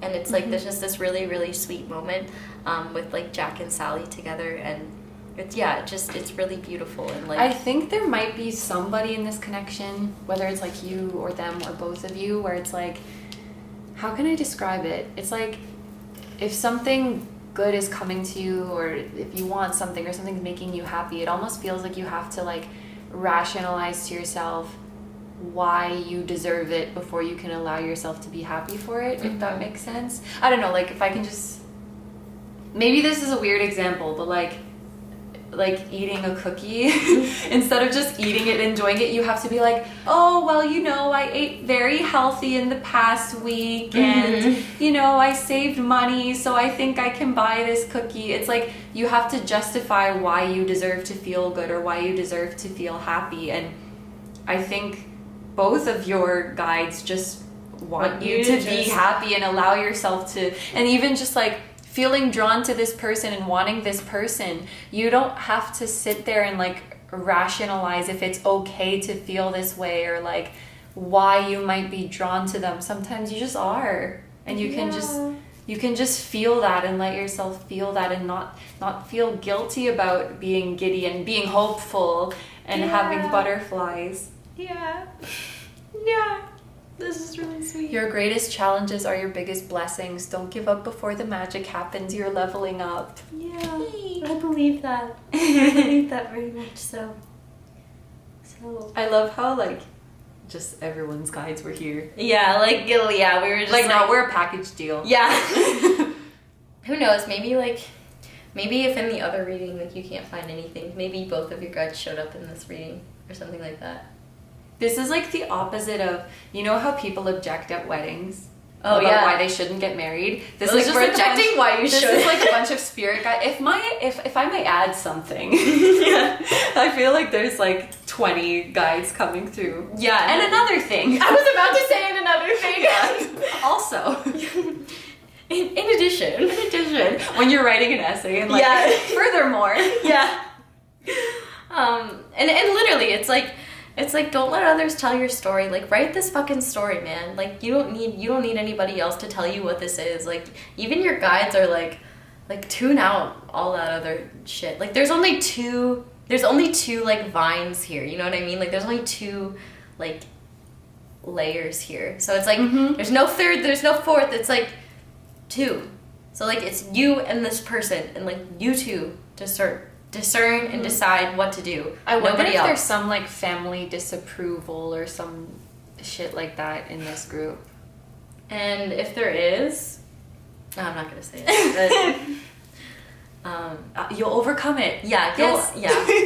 Well, I think that if that were truly clearly like your guides would not be like hammering this home so hard if like the family members disapproving this had a point. Yeah. So, like, they don't have a point, I think is what your guides are saying. Like, they're allowed to think they're right. Like, okay, but, like, that doesn't mean they are. And also, like, it's not their life. Like, it's your life. You live it the way you want to. Like, you're not responsible for your family members' happiness. Like, you're only responsible for your own. And you may feel like that's not the case, but at the end of the day, like, nobody's going to live your life but you. Your family members aren't going to live your life for you, and they're certainly not going to... I mean, if they're not supporting you in what you want to do, that's already, like, a... When you focus on finding your own rainbow and your own happily ever after, like... your own family. The right people will come out of the water. Yeah. Spirits, like... You get to define what home and family is, and you get to define... who your tribe is. Yeah. So, yes. yeah. those are all the messages we have for you today. So we're going to end the reading here. Thank you very, very much for letting us do this reading for you. Yeah, thank you so much. What am I supposed to say? Thank you so much for supporting our channel. And thank you so much for watching our ads. That is the simplest and easiest way to support us. If you're interested in supporting our channel in other ways, you can check out Kino's music channel, merch, and Kino's Instagram, and Patreon. And Asa's Instagram, but not the scammers. But not the scammers' Instagram, please. If you want to troll them, that's fine. I would love that. But yeah, you can like this video. You can comment down below. Let us know how it resonates. You can check out the video on one of our channels. Like if you haven't checked out the other one yet, check out the other one. But yeah, please take good care of yourselves. Stay healthy. Sending you lots of love. Much love to you, your person, your guides, their guides, everybody who came to hang out. That spirit down the hall who just wanted to wanted to interject. Yeah, I hope you have a wonderful day or night whenever it is that you're watching this video, and we hope you'll come back and see us again soon. Bye! Hi, number threes! So if you guys chose the Peacock Ore, this is going to be a reading all about how your person's spirit guides feel about you. When we say your person, we mean anybody that you are thinking about right now. The messages have kind of been open and all over the place, but the information that we will be bringing in this reading is how their guides feel about you as a person, as a soul, as an energy, how they feel about your influence or impact on this person, how they feel about the connection and where it's going, and any messages and advice they have for you. So let's get into it, starting with our first three oracle cards. We have Agate with Healthy Body. Right away what this is making me think is like their guides think that you are a healthy influence on them. You know what I heard? Girl, look at that body. Girl, look at that body. I work out. Maybe you inspire this person to take better care of themselves. We have the Garden and the Gate. I think this is about inspiring them to come out of their comfort zone. I agree with that. And like introduce them to a new world. And then we have Yellow Jasper with Control Issues. Yeah. Sacral. You realize your God-given strength and power instead of fearing that others may try to control you. I think this person, like, they don't really like to come out of what they're familiar with because they like to feel like they're in control of the situation. And I think you challenge that. And while the person might be afraid of it, the guides really like it. Yeah. They're like, do it some more. Yeah. Yeah. They have, because this card is all about like this girl, she's in the garden and she has actually the key to the gate around her neck. I think you should be able to see it, but she doesn't know what's on the other side of those hills. So she's like, even though she has the power to set herself free, she's kind of like, I think I'm gonna just stay in my garden because like this is what I'm familiar with. I feel like you were sent into this person's life to kind of like shake things up.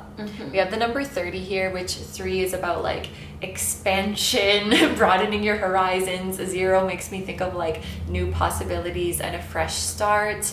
I almost feel like this person might be trying to evolve into an empress, and like they can't do it while they're stuck in their garden. And so like spirit, so like part of like your connection with them is like you're helping this person embody their full divine like empress energy, no matter like who they are. Like everybody can have empress energy within them, and it's like maybe you're helping them see that there's so much more beyond their little garden, and like they can't become an empress when they just stay in their garden. You know what I mean? Yes.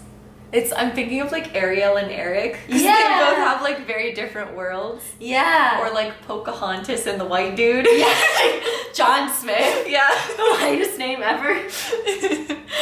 What does she say? Like, you think the only people who are something are people who talk like you. I'm gonna butcher this such a long time. Or like the people who are like you. I'm just hearing Colors of the Wind right now in my head, and I don't even know the lyrics to it. It could be that you just come from different worlds. You come from a different place, or you have different beliefs, and I think or different perspectives. What's important, I think, is that you like you're an example to this person, so it's not like you're coming and opening the door to the gate for them necessarily, and that's not what you should do, but like by utilizing your own key and running for your own hills, you can make this person realize that they have that key around their neck too, and they can free themselves too. I just heard the hills have eyes. I almost feel like the hills are alive with the sound of music. So I almost feel like if you live in a hilly area, if like this person lives in a hilly area, like your guides might be like go to the hills. You might find some signs there. I don't know why. Maybe there will be a really nice like heart to heart on top of a hill or something. Yeah. Like or overlooking a view.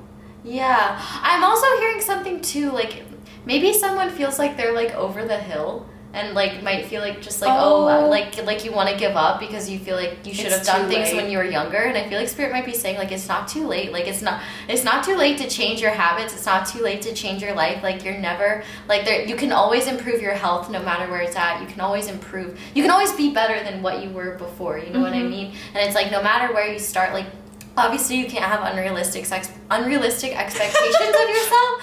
I can't talk, but of course like.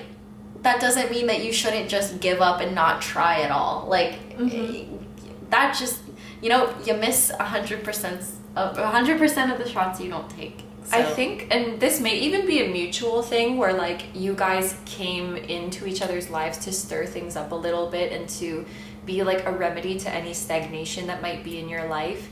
And I think this connection is calling on you guys to ask yourselves, like, have I changed and developed in the ways that I wanted to? Have I done everything that I wanted to do? Have I given up on things or put things on the back burner because I feel like I can't do it for some reason? You're here to like kind of light a fire under each other's butts and get out there and do all of the things that you want to do.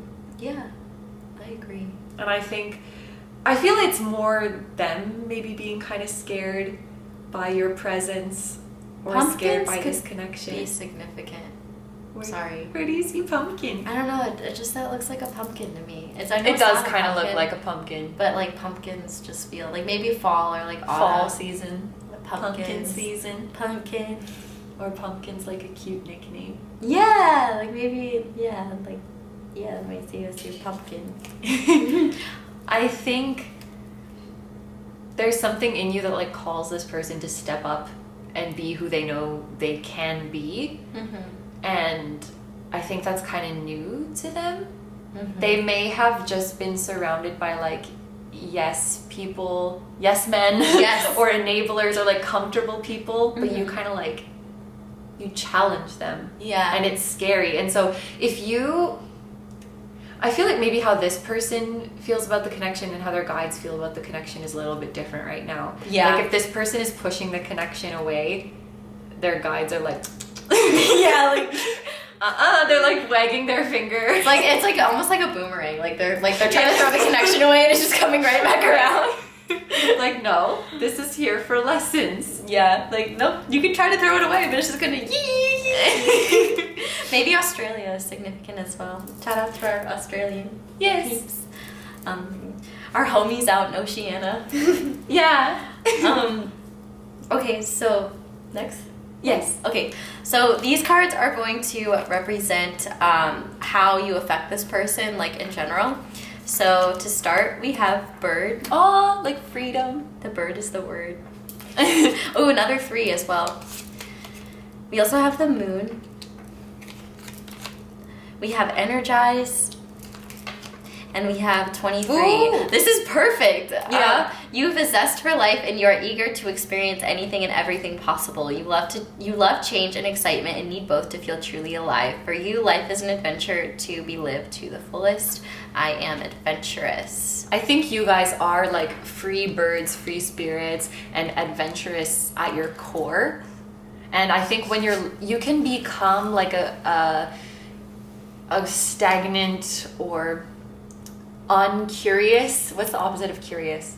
Uninterested? Yeah. Like creature of habit when you are not in your element or like when you're not aligned with your soul. And there's something here about like a mutual reminder. Like remember that you are this free bird. I heard in my head, Stairway to Freebird.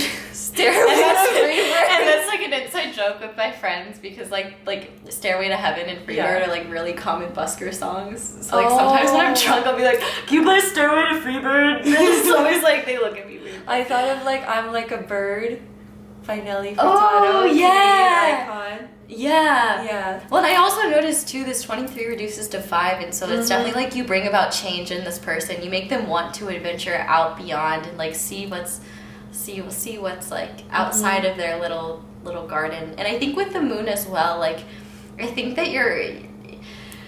what's kind of frustrating about you for this person, pile 3, is that they're kind of like being forced to trust their intuition about this situation because it's almost like they can't deny the truth of what their intuition is telling them. Like for so long, I feel like it's been easy for them to feel safe and sound in their own little comfort zone. But now it's like their intuition is saying like, hey buddy, it's time to like get out there, you know, experience things, be open to the world. And it's like they're like, shut up, I know you're right, but shut up. Like I don't want to. Also with this bird card, like I feel like I want to get away, like fly away, whatever that song is. I can't sing it, but like I don't know. But I was thinking of how like going back to this adding up to 5, life path 5s are very like they crave variety, they crave adventure. They can't be like in the same place for too long.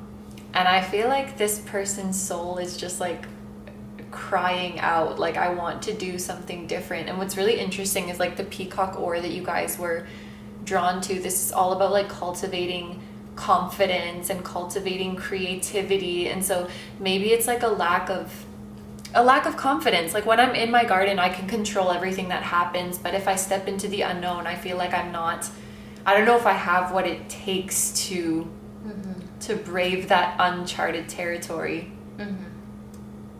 And I feel like a lot of I want to be careful with like my wording because it's not like I don't think that time is wasted or like potential is wasted or anything like that. Well, what I was about to say was that I think that this person has always been able to justify staying in their comfort zone because they haven't had the energy to do other things. And I think that this person gives them the energy to do other things. And so it's like they almost have no excuse to stay within their comfort zone anymore. It's like I even have the energy, like I have the energy to want to leave this place. I have the energy to want to explore. So it almost makes me think of like Jack and the Beanstalk, where like this person maybe like climbing up into like, you know, climbing out of their comfort zone and like seeing this whole new world like above the clouds. Oh, they have a really, what is it called? A high bird's eye view. Yeah. Which bird? Yes.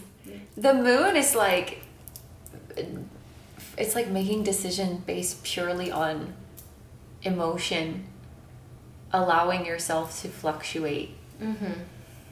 Well, I think too, maybe you've been, like with this healthy body, like you've been inspiring this person to be healthier, and I think that they're realizing, maybe they're seeing now, like because they can compare how they live to like how you live, like maybe they're realizing like some of their habits like aren't healthy for them or like their body, or like it's like you're a good influence on realizing like maybe when they do go out of their comfort zone, they're like, oh wow, I should really listen like to them more because like this, I feel better, like I feel good. Depending on how, because it is a general reading, right? Like depending on how evolved this person is, if you guys are, you know, pursuing something unconventional or like doing something different with your life, or you have really big dreams, I could see this person either being like, wow, they're doing great things, that's really inspirational, or I could also see them not like they're judging you, but they're like envious, so to feel better about themselves, they're like, oh well, that's an interesting life decision, but like deep down they really do, like they really do think it's interesting.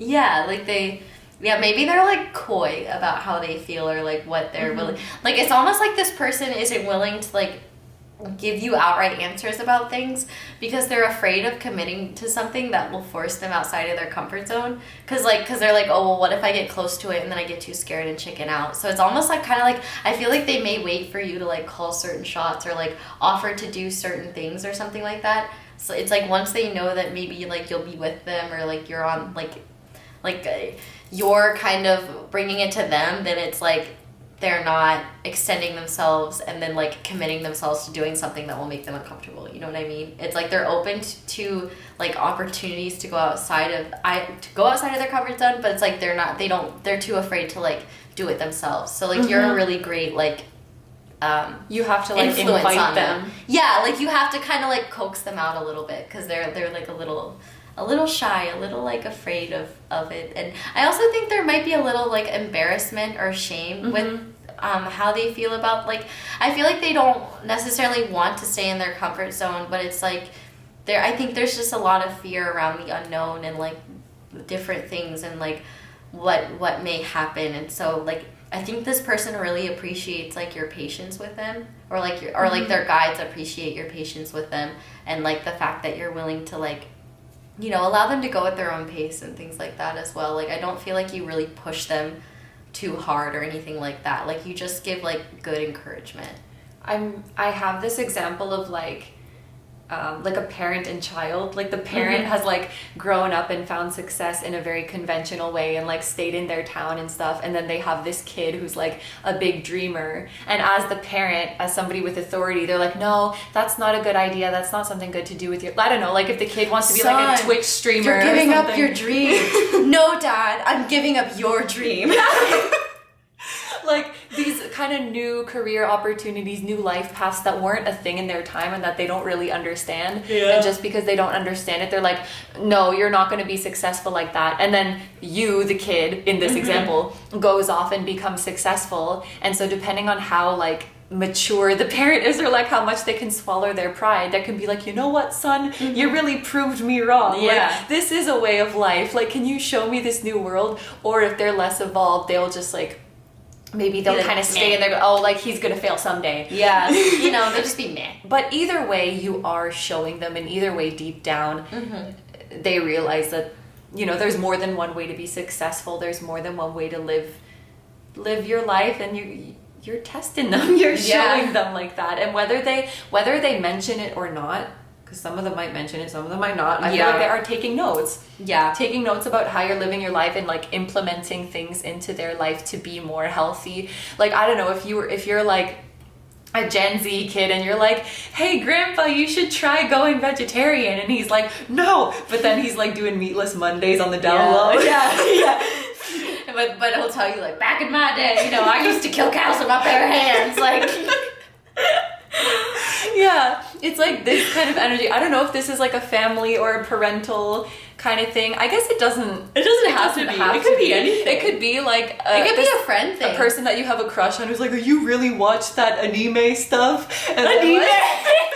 And then like when you go to their house and they go to the bathroom, you check their browser history and it's like Naruto. Oh, like Evangelion, okay. Yeah. Like they're low key, or like even with like spirituality or something like that. If this person was like, oh, you really believe in that stuff? Yeah, like you really believe in spirit guides and tarot card readings, and then you see like pick a card in their YouTube history, and it's like, oh, really? You're watching pick a cards? Yeah, well, I was just watching it to make fun of it. Yeah. I wasn't. Oh, so you watched an hour-long reading to make fun of it? Yeah. There's a lot of dumb shit in it. I only have my notifications turned on so I can dislike it. Yeah. It's dumb. Like, they don't deserve to make money for that. This is stupid. It could also be, and that I think this is going to be a very, very specific example, but like, if there's something about your identity that is like still not, like your gender identity or your sexuality or something like that, that is still not accepted by everybody in society, and like this person is the same way, but they're not like out and proud of it yet, you might be inspiring them to like come out in that way. I definitely see that too. It's almost like you both, like, in that scenario, you may both know, like, deep down, like, you may be on the same wavelength, but, like, maybe you both are afraid to, like, because, like, the crescent moons are facing away, but then there's, like, this big-ass, like, moon right here, so it's almost like the truth is right there, but you both are almost, like, looking away from it because you're afraid of, like, facing it, you know what I mean? Because, like, what if it doesn't go well, you know what I mean? And, I don't know, if anything, any aspect about you has been, like, criticized or put down by this person, I would say, especially for this pile, it's likely because they are the same way and they just haven't come to terms with that aspect in themselves. Absolutely. Yeah, I would totally agree with that. I don't know why, but I just saw a vision of like The Notebook, which is like not my favorite movie in the world, but at all. But like there's that one part where they're like at the ocean and she's like, I'm a bird, you know? And she's like, I don't know. It's like cute. I don't know. I don't know. I just felt like that might be significant for somebody. I've never seen The Notebook. With peace and love, you're not There's a lot of movies I haven't seen. I don't know. I'm just not a big rom-com girl. Like, I just don't really. Is it a comedy? No, it's a rom-com. I mean, I guess it's more of a romantic. It's not a rom-com. Yeah, it's like just a romantic tearjerker movie. Yeah, I guess it's not supposed to be I mean, I guess I found it to be funny, but like I don't know if everyone is supposed to. This person might need better friends. Or just like better people in their life. What? This person. Like What do your you mean? person. Wait, say that again. I didn't hear you. I feel like they just might need better friends in their life. Yeah, like maybe they didn't have people to like encourage them and support them before, and like they might be really afraid that like they'll do the same thing. You know what I mean? Like if they're in a group of a bunch of like insecure friends who are like afraid to express themselves, afraid to be sensitive, afraid to be vulnerable. Mm-hmm. Do you know what I mean? Like Yeah. toxic. I guess I'm thinking of like toxic masculinity, but like it doesn't have to be that. Toxic masculinity can exist within everyone. Yeah. Okay. So we are gonna shuffle the tarot now and see. Oh, I didn't cut into threes. I gotta do that. Sorry, folks. Okay, we're good now. What do their guides think of your connection? So we have Ace of Swords.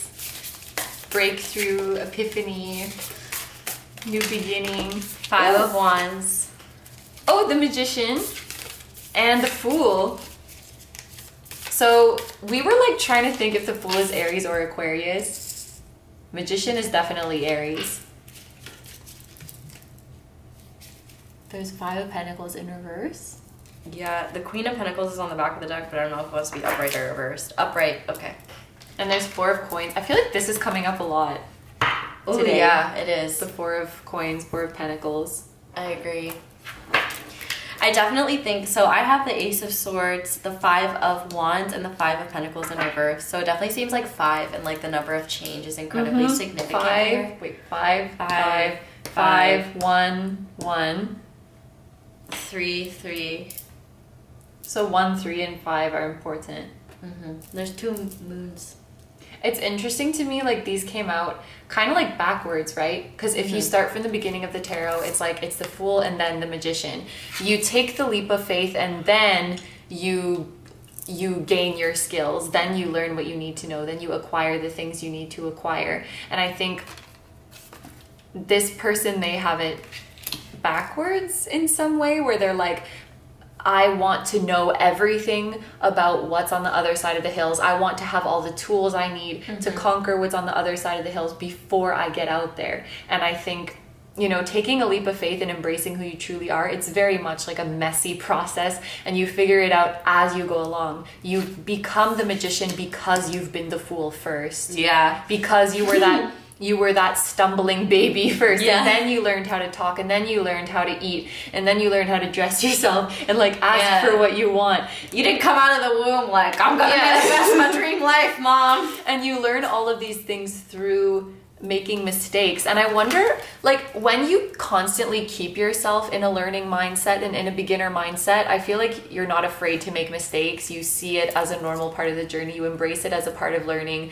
But like, for example, like I learned Japanese when I was like 9. So like I got over that Fool phase like when I was a kid. And then in my 20s, I'm like afraid to learn a new language because I'm like, what if I make mistakes? Because it's been so long since I was in that mindset. I'm not used to embracing that Fool energy anymore. And there was that message of being over the hill, and maybe this person thinks like it's too late for me to be in the Fool energy. And it's never too late. We can always be the Fool. We always like Listen, I exemplify Fool energy almost every single day in some way. So like, you know, there's always an there's always. This person just needs to take a leap of faith. Well, what I'm seeing here is like, with the Five of Pentacles in reverse, I do feel like this person has overcome a lot, like with insecurity and recovery. It's like, I feel like they've gotten over a lot, but it's like, they still don't feel like ready to truly like spread their wings and fly still. And so I feel like you've kind of served as a huge breakthrough for them. and in a way it's almost been frustrating for them because it's like they, you know, they're still afraid. It's almost like you push them and they're grateful for it, but at the same time it's very difficult for them.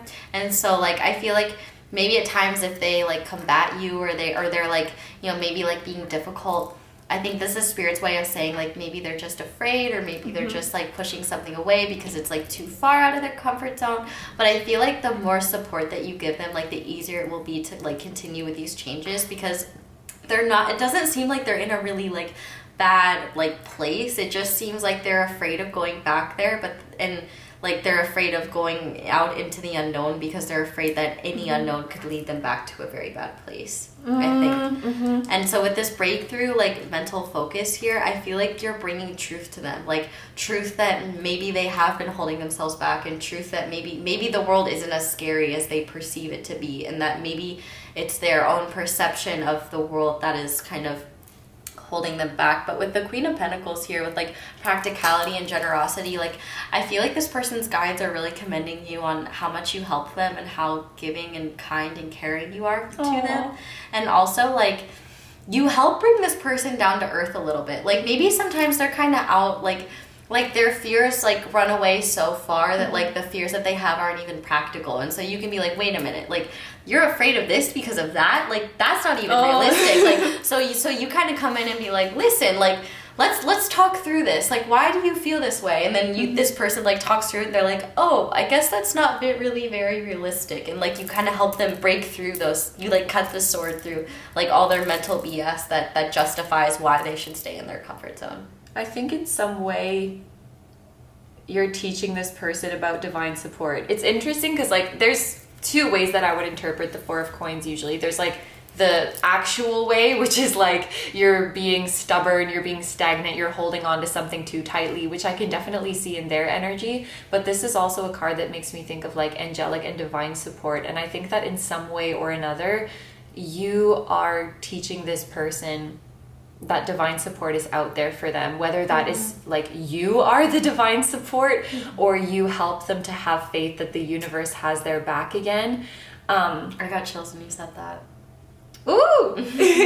And I feel like this person might have the idea, which a lot of us I think subconsciously have this idea or wish that it were true, that life is just like you move from a place of not having it figured out to having it figured out and then it's over. But it's really like the moon, it's cycles. Like healing, you go through a dark night, you heal, you reach a next level of awakening, then you go through another dark night. It's not like a start and finish. It keeps happening again and again and again and again.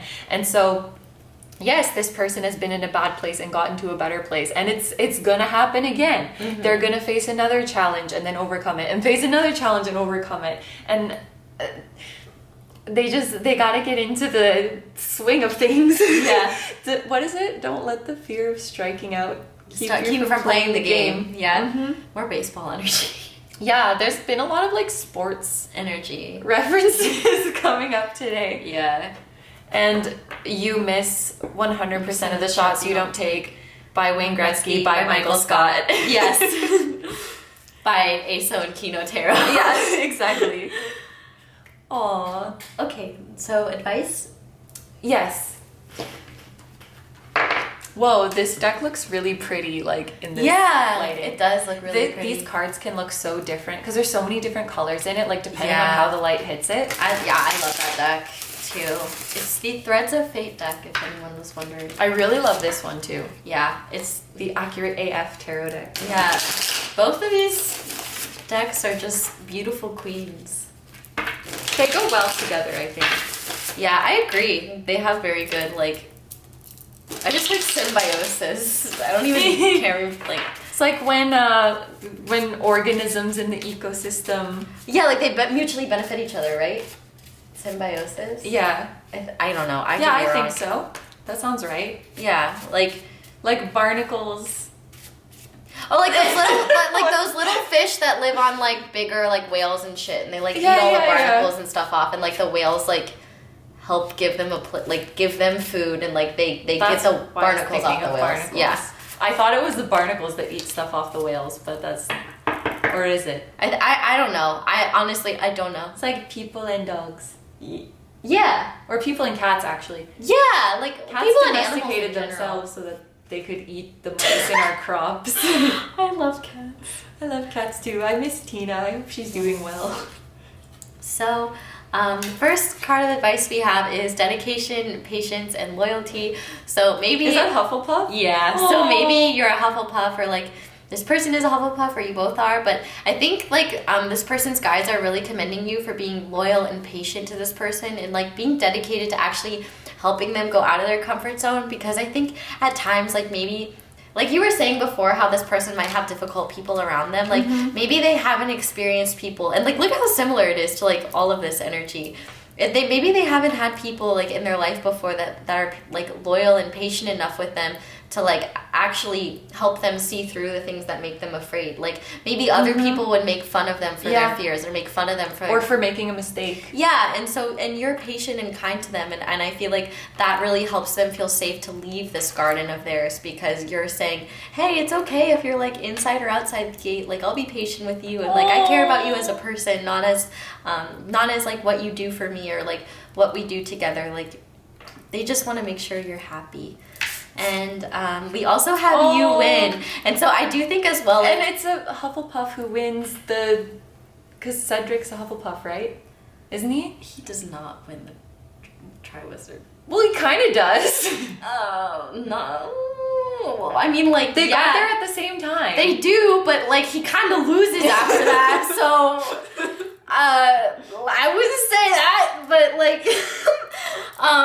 But like with this you win card, I almost feel like it's like if you go head to head with this person, like the Five of Wands can often also mean like conflict, and so it's like if you're like trying to convince this person to like do something outside of their comfort zone, it's almost like Spirit saying like if you push hard enough, you usually will, like you'll convince them, like you'll get them to. And on the back of the deck we have safe, and so I feel like this person cares about you more than they care about being like stubborn or afraid, and it's like you make them feel safe to leave like the walls of their castle, like they can like they know that like they're safe with you, and because you're so kind and patient and like loyal to them, it's like they know that you're not gonna push them outside of their comfort zone and be like, haha, have fun, loser, like you know, like they're gonna be with you like every step of the way, and like make sure that you're okay, and like and I think one thing too is like if you do go out of your comfort, if they do go out of their comfort zone with you, and they say like, hey, like I'm really like scared or I'm really uncomfortable, it's like you're also very willing to like make concessions for that and be like, okay, like we've done enough, like, you know, if you're still not feeling it, like you both are very good at compromising, I feel like, and I think that this person's guides really appreciate that you listen to their needs and actually take their needs seriously rather than invalidate what they're feeling, even if it's ridiculous to you.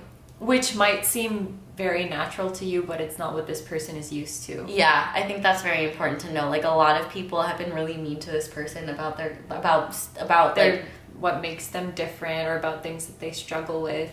I think they don't really like to leave their comfort zone because they know the world to be a very scary, mean, judgmental, unkind place, and I feel like you are like the exact opposite of those things, and they're like, well, if this person exists, that's so sweet, then they can help me get out of it. I think that's like going back to you helping them believe in divine support, helping them believe that the universe is a loving place, that the universe does have their back. Yeah.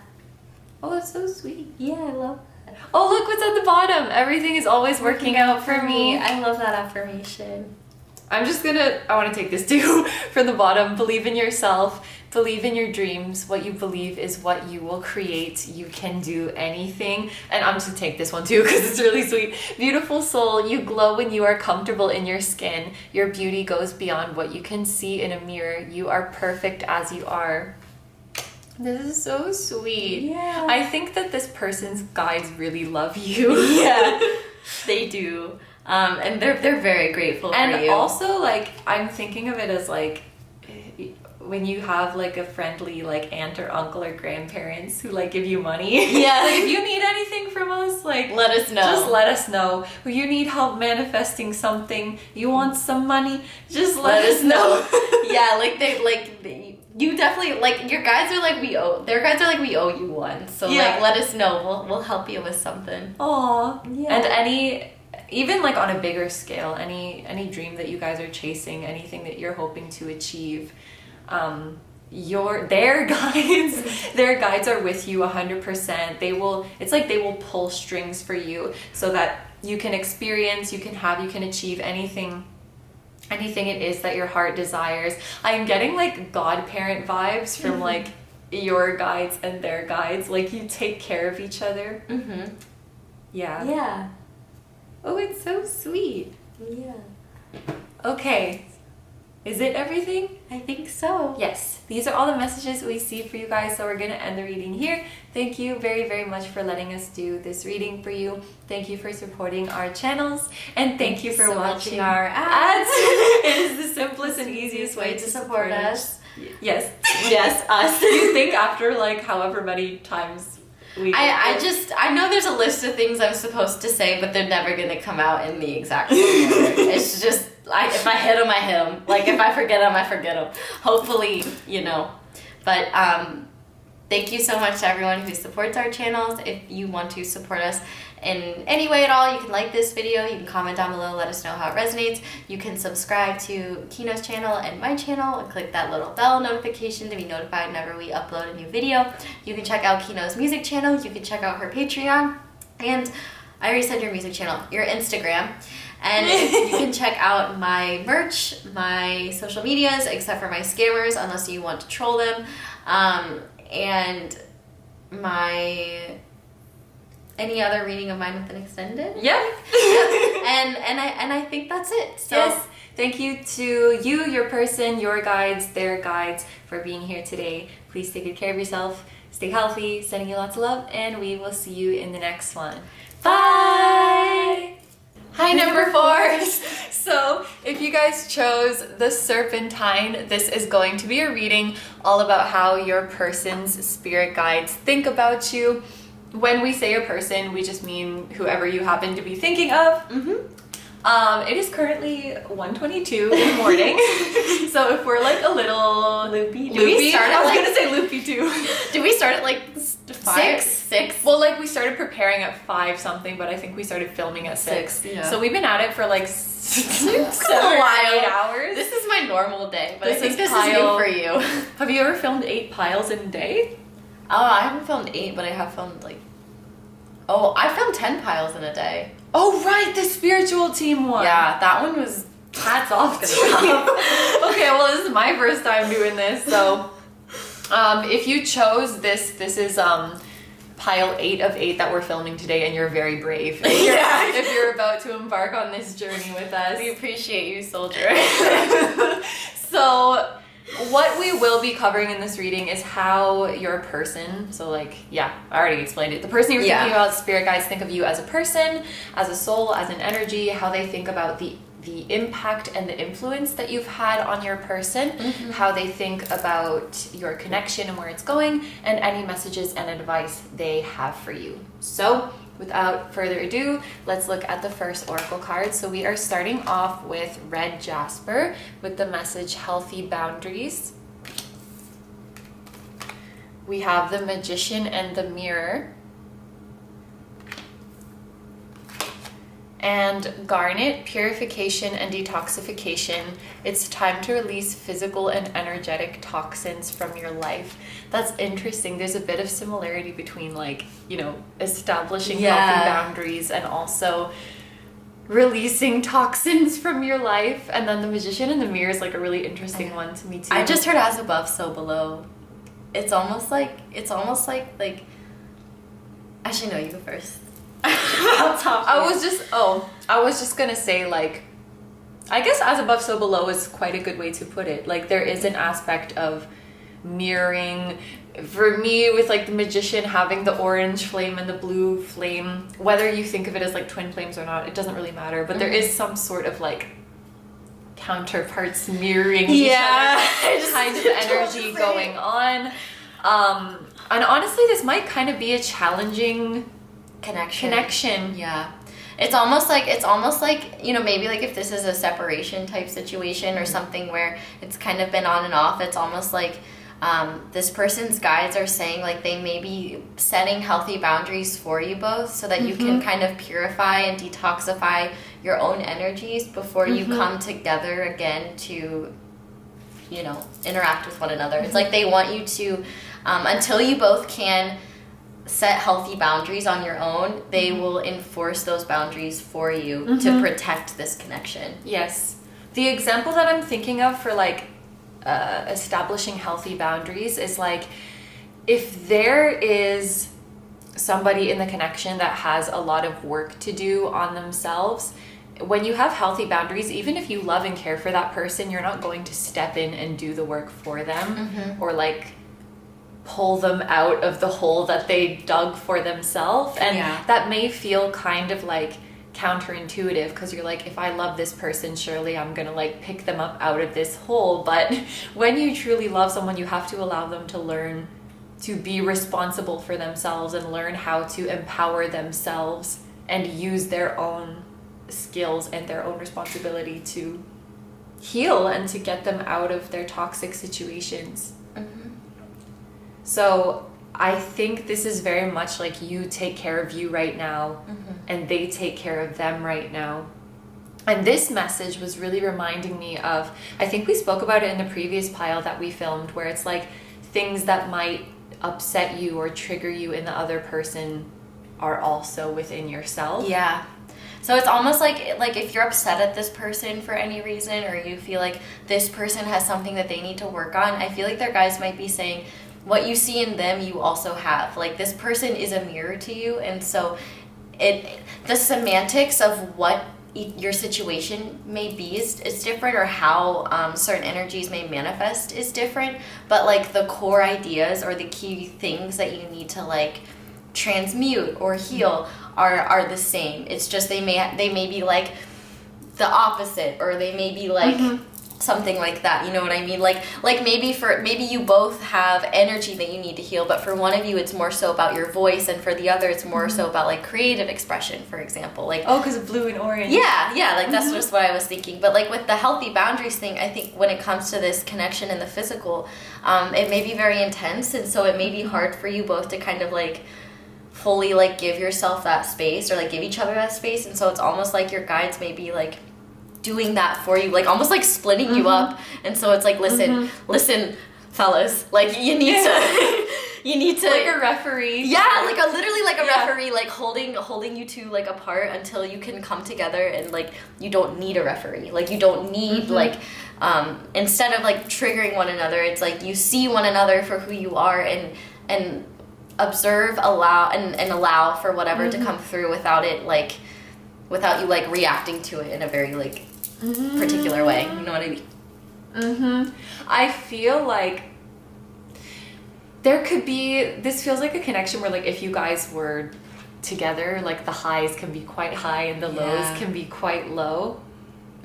And like you may crave that excitement of the passion at times, but when you crash down from it, it can be quite jarring. And I think we're trying to move towards a place where like your emotions and your temperaments towards the connection are just more like level.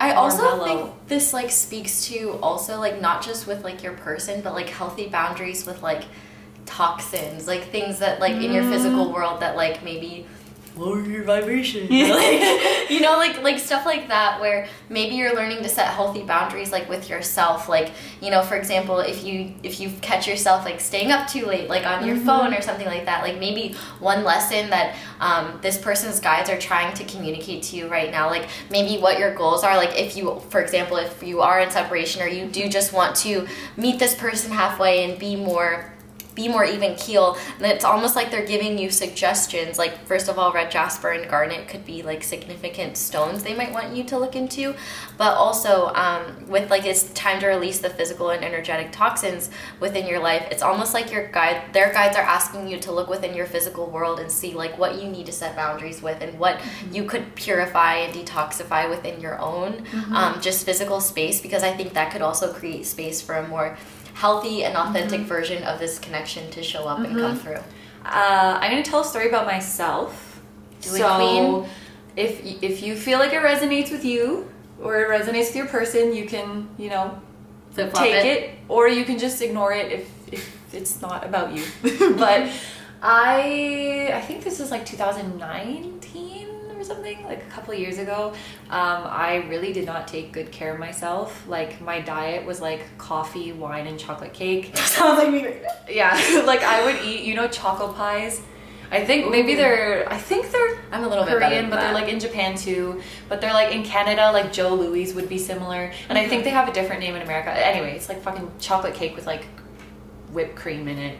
I would eat like a whole pack of those, and I'd be drinking like coffee and wine at the same time, and like I would sleep at like 9 a.m. and wake up at night, and like I just I just was not taking care of myself, you know. And but I was in I think it was like either like right when I started my channel or maybe before, it's whatever. But I used to think like I just wanted like my soulmate to come into my life, and I was of the mindset that like when this person comes into my life, then like everything's gonna be well in the world. And it's like, take a look at yourself. Yeah. Like take a look at yourself first. And there's a song like I'm starting with the man in the mirror. Yeah, Michael Jackson. Oh, it's Michael Jackson. Like, And The Magician in the Mirror.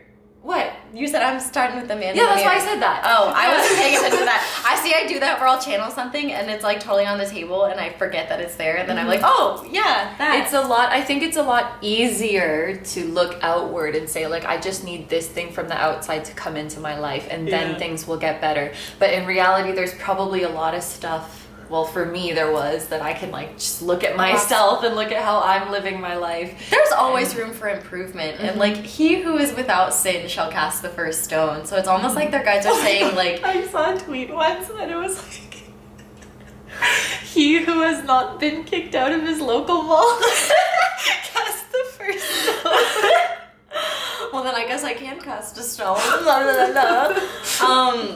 But I definitely just feel like, you know, their guides may be saying like, if you're placing a lot of the blame on this person, like it takes two to tango, and they're not saying like this person is like completely blameless or anything, but they're saying, you know, you may be creating more strife within your own self by focusing on them and what they've done that you're not happy with. And I think your guides are saying like, it's their job to learn that. Like you don't have to explain that to them. Like any like transgressions is the word I heard, like anything that they've done against you, like obviously how you feel about it, like that's your own journey, that's your own process. But like if you're just saying like this connection would work if only this person would do XYZ, their guides are saying like, that's not correct. Like it's actually kind of both of you, and I think the more you actually start to focus on maybe what you've been ignoring about yourself and like your journey, the more you'll realize, oh hey, I guess maybe it was kind of unfair for me to like place all of that onto them, because I do see it now how the XYZ could have contributed to this outcome as well. Like it's almost like their guides are saying like, you may think that this is one-sided, but you both contributed to where this connection is now. It like wasn't either one of you completely. Like no one is completely blameless in this situation. Back to boundaries, I read a book called Boundaries. It's like really, really good book. I would recommend it to like everybody. But it was, I think you would call them psychologists. I don't know. Psychologists don't exist, but like, yeah, psychology isn't real. She's just kidding. Yeah, I'm just kidding. I think they were, or like therapists maybe. Depending on what the degree was, I could tell you if I saw the book, but yeah, it doesn't. I don't know. But, well, I think they were doctors. Well, if they could prescribe medication, they're psychiatrists. Usually if they have like a PhD or a PsyD, they're like a psychologist. If they have like a counseling degree, they could have like master's in counseling or something like that. They could be a therapist, master's in social work. There's a lot of like Anyway, different, yeah. They included case studies, if you would call them that, or like examples from actual clients that they worked with. Maybe they changed their names or something. But there was this woman who was like very, very frustrated with her husband because she was like, he comes home really, really late from work all the time, and like by the time he gets home, like, you know, our dinner is like pushed over late, and then like the kids' bedtime is like really late. Like he just like messes up the rhythm of the house, and like she was putting all the blame on the husband, and the doctors or the therapists were like, okay, just start eating dinner without him. You know? Yeah. Like, establish that boundary. Like, we're gonna eat dinner at 6 o'clock, and whether you're here or not, like, that's your problem. Like, boundaries is understanding what's my responsibility and my problem, and what's your responsibility and your problem. And then when she started doing that, guess what? The husband started coming home on time. Wow. So, like, there may be you or the other person who it's like, instead of just like blaming the other person, be like, okay, whatever, then I'm just gonna take care of myself. Because sometimes it takes that to like kick the person into gear. Yeah, it's almost like you gotta stop putting up with shit that's not cool with you, and like let it slide because you're like, you don't want to cause any problems. You know what I mean? It's like almost like standing up for yourself and being firm, like while you might feel guilty about it at first, like it does usually end up giving you the result that you want, or at the very least, like if you place a boundary and somebody acts really poorly and negatively to it, it shows you exactly why you need that boundary. Like if they like if you place a boundary with someone, like, hey, like you know, I would really appreciate it like if you didn't contact me after like this time at night, like I'm trying to sleep or something like that. They're like, well, like what if I needed you, or like what if there was an emergency, or and it's like, why are like, hello, I'm not 911. Like you know, like you're not responsible for somebody else's problems, like the same way as well. So like, let's say for example, like if this person, their guides might be saying to you, like, if this person feels like they need you for everything, spirit, their guides might be asking you to like set boundaries with them and say like, hey, you know, it's not my job to like clean up your messes or fix your problems. Like, you're an adult, like you're strong enough to like, I can't fix your problems for you the same way you can't fix my problems for me. We're both responsible for our own happiness, and we can only come together in an authentic way when we recognize you that. You can't be everything for someone. Yes. And yeah, like even like one of my old therapists like told me this, and it was just so it's like true. if you dumped all of your shit on like one friend, or you know, what she told me was like, you know, you don't have, not one friend doesn't have to be everything, you know, like the concept of like a best friend, like there are some friends that you can connect with on like friendly things, like maybe you enjoy the same hobby or the same show or the same skill, and those are friends that you hang around when you just, you know, want to enjoy something. You have the friends that you can connect with on a deep level and talk to about deep things, so you'd probably reserve those things for those friends. And then you have friends that are more surface level and more just like sociable, and you might just, those might not be good friends to go to when you're struggling, and like maybe the deep friends aren't the right friends to go to when you just want to have a light night and have a little fun. So like I think one thing that like their guides may be saying is like, you don't have to be everything for this person, you don't, and they shouldn't be everything for you. Exactly. Yeah, and I feel like there's potential for this to result in like a healthy reunion. Yeah, absolutely. Like it's if not, you don't put so much beyond reproach, like importance on each other, if that makes sense. Yeah, it's like you almost kind of need to knock the pedestal off of one another a little bit and recognize, which honestly, it's not even that I feel like you guys put each other on pedestals. Especially if this is like a twin flame thing. Yeah, I would say there's like, definitely a rabbit hole. I mean, pile 4, my November predictions. Oh my god. Yeah, there's a lot the spirit could say about it, but I mean, you know, what's interesting is like there's an infinity symbol on top of like the magician's head, and 53 reduces to 8, which is also an infinity symbol. And so I feel like spirit is saying, you know, it'll always come back around, and you'll always have an opportunity to flip the script or rewrite the narrative. I like that. Yeah, like it's like this, it never has to stay the same energy forever. Like it's almost like their guides are saying, we're always going to give you opportunities to rewrite this and to reset boundaries, reset what you guys know and understand. I think what they're saying though is that like you have to be willing to accept that maybe it is more healthy for there to be time apart, or just to take time to focus on you, or just to take time, not that you like literally need to, but if you're already in that situation and you're feeling frustrated by it and feeling like, why isn't this situation happening, like I wish this person would just get their shit together so that like we can be together. And their guides are saying like, listen, there's value to this right now. Like we understand that it may be frustrating, we empathize with you, we understand like they're like, because at your core, at both of your cores, there's like good intentions and positive desires within both of you, but there's like shit covering that up, like ego and fears and trauma and wounds. And so it's like you both kind of have to like work out those kinks before you can come together in an authentic way where you don't feel threatened or triggered by one another and reactive towards one another. And it is sometimes best to do that work apart. Yes. And that doesn't mean doing that work apart forever. Or doing it all alone. Yeah. Oh, yeah. Like, and I mean, yeah, sometimes that means other people come in, sometimes that... But friends, family, professionals... Sometimes other... Tarot ladies. YouTube tarot ladies, or just regular... Any tarot ladies, or tarot men, or... Tarot bros. Tarot bros. Tarot gender neutral people. And there was one more thing I wanted to say, but I... Oh no, it was working out the kinks. Working out the kinks and just like...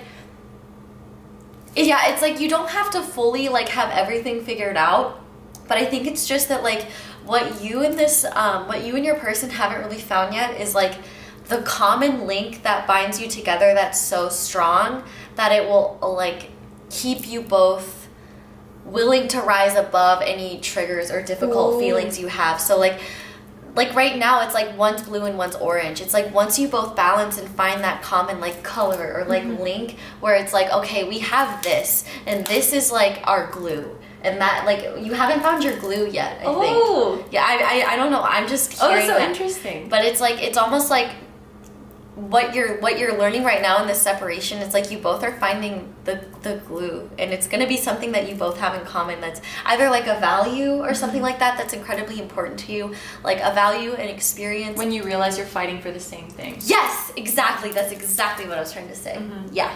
And I think that once you realize that you're not fighting against each other or you're not competing against each other, but in fact you're on the same team, things will be a lot healthier. Yeah. Yes. Yeah. Oh, that's so nice. Yeah. Okay, so now we're gonna see how you affect this person. So I'm really trying to see what's gonna come out here. To start, we have gifts. This reminds you of Violet from The Incredibles. Violet Parr, and also like this is the sun. Like this is 19. Yeah. The number 19. We also have death. We have trust.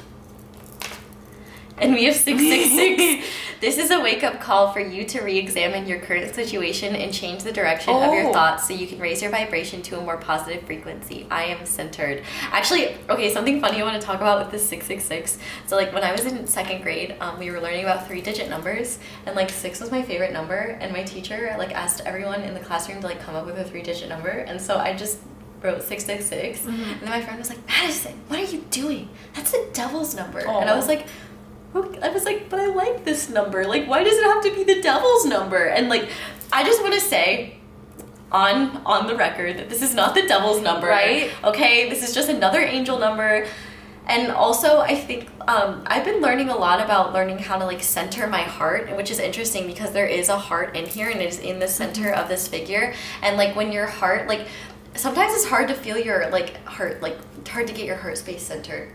But like you know what it feels like when you do it. It's just very difficult to get there. Like getting back in touch with your heart.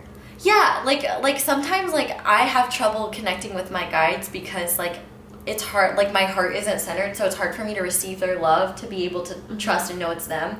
And so like I have to be able to like find my heart center, find like my true like core almost. And it's almost like you both are being the one effect that you have on this person, and I would say vice versa, is that you both are kind of being forced to center yourselves on your own, to find your center, to find your balance, and figure out where your like baseline is, because that's what's gonna help you like make better decisions and have better discernment when you are around this person, if that makes sense. I really like this card addressing just the idea that you can change the direction of this, you can change the outcome of this. Absolutely. 666 aside, like just analyzing the number 6, it is a very healthy and balanced number. It's a number of unconditional love. Yeah, exactly. It's the number on the Lover's card. You know what's funny too? It almost looks like the same Magician in the Mirror with like this, like these two X's and like it's almost like Spirit saying like we're kind of blocking you two right now. Like it's like you may not realize that like this time apart or this time of reflection is actually a gift. And 19 is like 19, which is like ending of a cycle and beginning of a cycle. Yeah, and it's like there will be a lot of gifts, like a lot of happiness to come from this temporary period of sadness or discomfort or frustration. Which is already a gift in a way. It's already a blessing in disguise. Yeah, absolutely. And it's like, you know, death is transformation. That always leads to rebirth. And I think that you've changed a lot for this person, and they've probably changed a lot for you. And I think that you've helped this person learn to trust themselves a little bit more, and learn to trust in what the universe is like calling them to do. I don't know why, but this like reminds me of a lava lamp. So like it I does. don't know if like lava lamps are significant for any reason. I like death and trust next to each other because I think of someone who's like, and actually you can even see on the, I don't know if I should bring it up because sometimes it takes a long time to find them, but like on the death, oh, here it is. You see like on this death card, like this dude, it's like he's begging for him to stop coming forward because he's afraid of death, but like nothing can stop death. And you have to just trust and allow this death to come. And it can be scary when you don't know what's on the other side.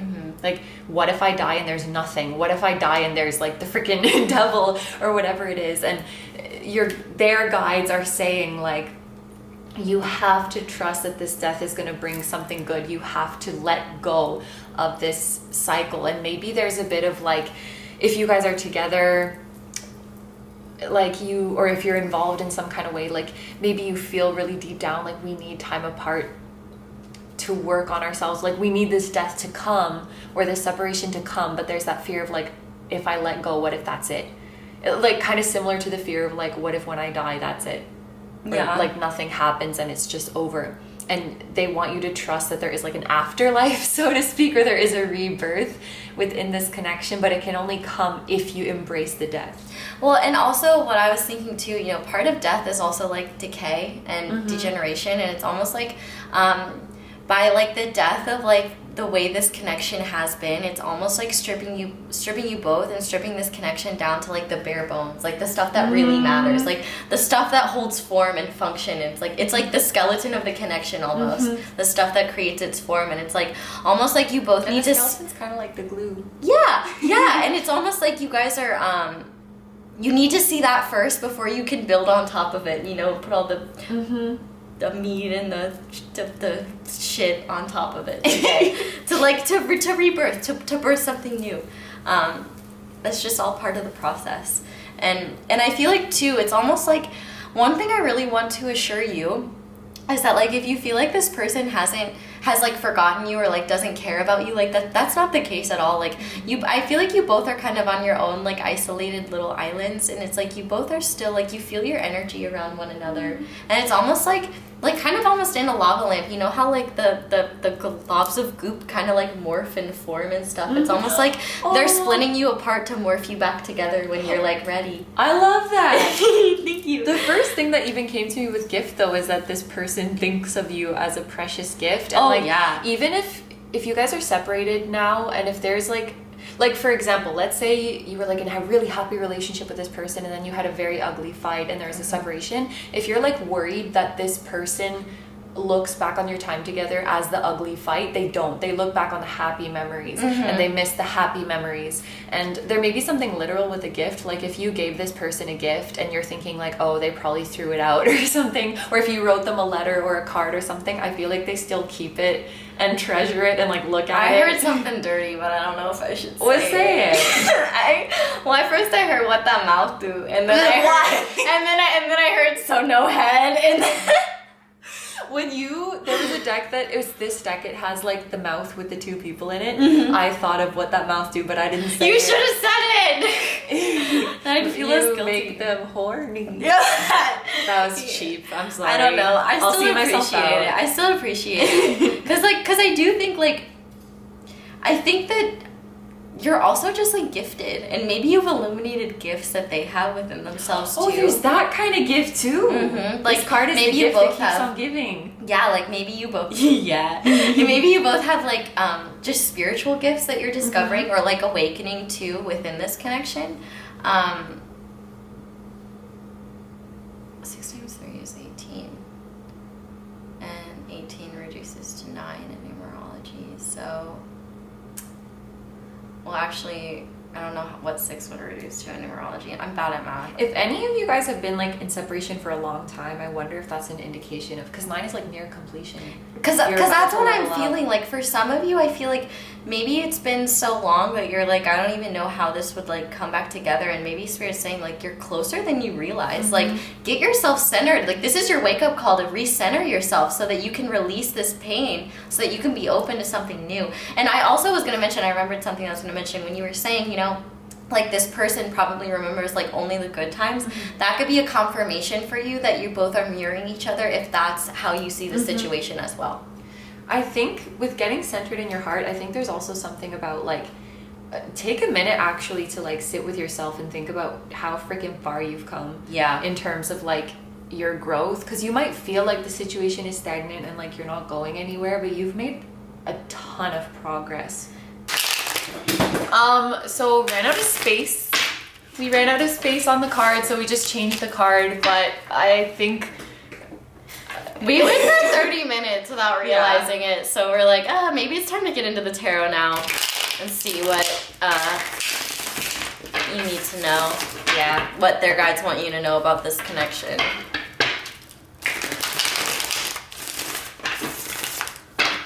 This is the only group that's getting double Rider-Waite. Yeah, it would be cool if we get like mirror matches in our, like the same card. Oh wait, let me. Oh, right. Here, you keep shuffling. I'll do this. There's Hierophant in reverse.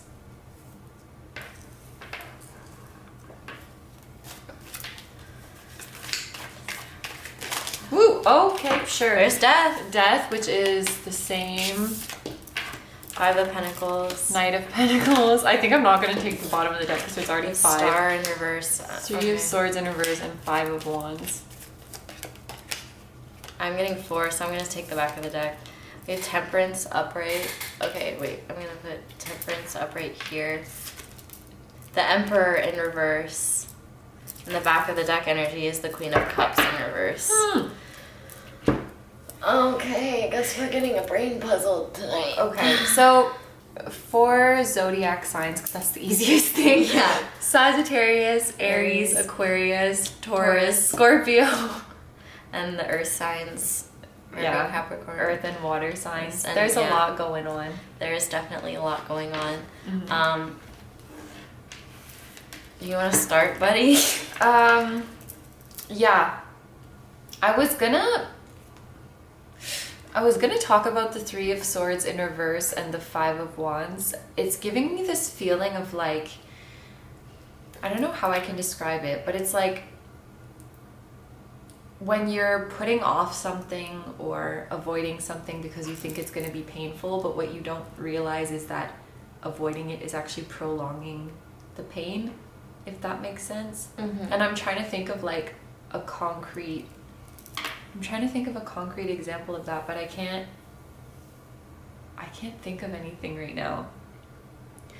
Well, I was gonna say, this isn't piggybacking off of anything you said, it's fine. I'll think about it. I definitely feel like with this Temperance card, a lot of it is speaking to me about patience, but also I feel like because you miss this person, or because you miss each other, you feel like this connection is like in the dumps or like out in the cold. Like you may be really struggling to find hope for this. You may be struggling to like let go of control. And like their guides may be saying like you can't really control this, but at the same time it's like you might be ruminating over what happened in the past that went wrong with this 5 of Cups underneath the Queen of Cups. Like your emotions may be ruling you instead of you ruling your emotions. But at the same time, I also feel like you're trying to like keep a lid on any emotions with this person. Like you're trying to pretend like your feelings or emotions for this person don't exist. And I feel like your guides are saying like part of this is what's kind of slowing the energy of this connection down.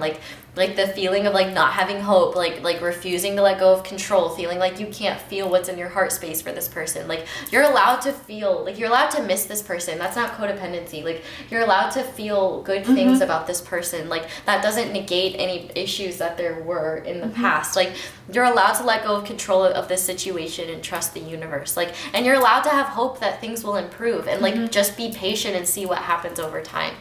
Anyway, I think I can even piggyback off that, but the example that came to me, it is another friend's reference. I think it's Rachel when she has like an eye infection or something, but she's like really afraid of eye drops. Like she doesn't want anything near her eye, and she's like, no, I'm fine, I don't need the eye drops, because she's just so scared of the eye drops. So then she has to deal with freaking like her eye is killing her, you know. So it's like she's avoiding something because she thinks it's going to be uncomfortable, but in doing so she's actually causing herself not only more discomfort but longer discomfort because of it. And I guess you could also think of it as someone like slowly pulling off a band-aid because they're afraid that it's going to hurt.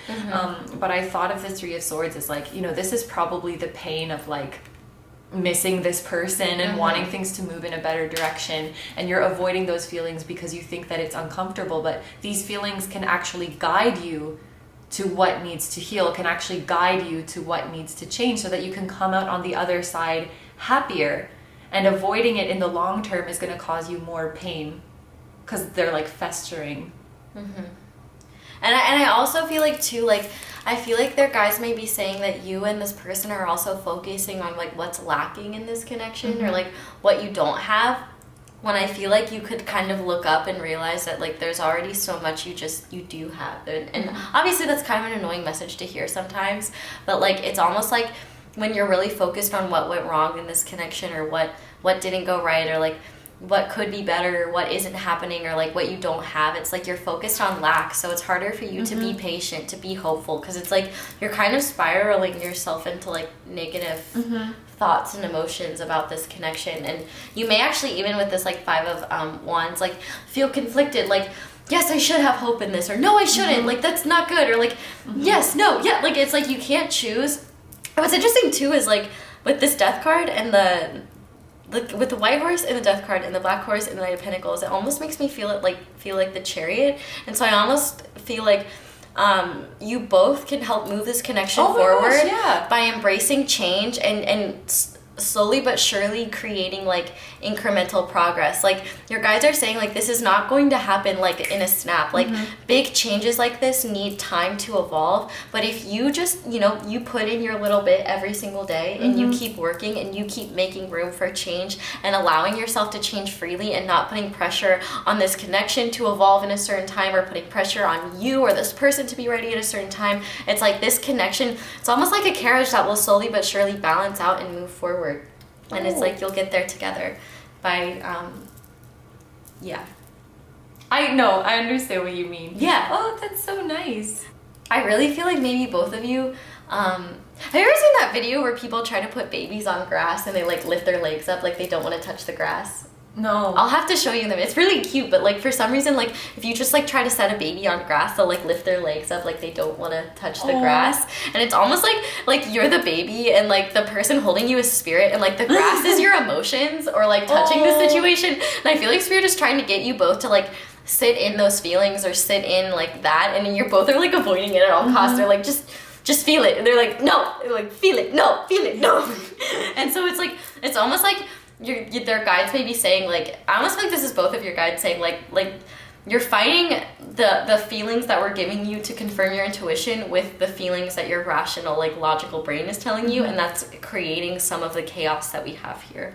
Because like we have like 3 fives. We have the Hierophant, we have 5 Pentacles and the 5 of Wands, and obviously the Hierophant is a major card and it's very spiritual, and so I feel like you almost might be fighting like what your spiritual side is telling you or what the spiritual world is telling you with what the physical world tells you, and like what you feel like is true because that's what you were raised on, if that makes sense. I was just gonna say, like in the upright, I would think of the Hierophant as somebody who is very much in alignment with their spirituality, very much in alignment with their higher self, and for this to be coming out in the reverse, and for us to have had that message previously about you need to get re-centered with your heart and everything we've been talking about, you need to address your emotions. That's how you're going to get back in alignment with your divine wisdom. And this is what's going to like inform the death that needs to occur, or the healing that needs to occur.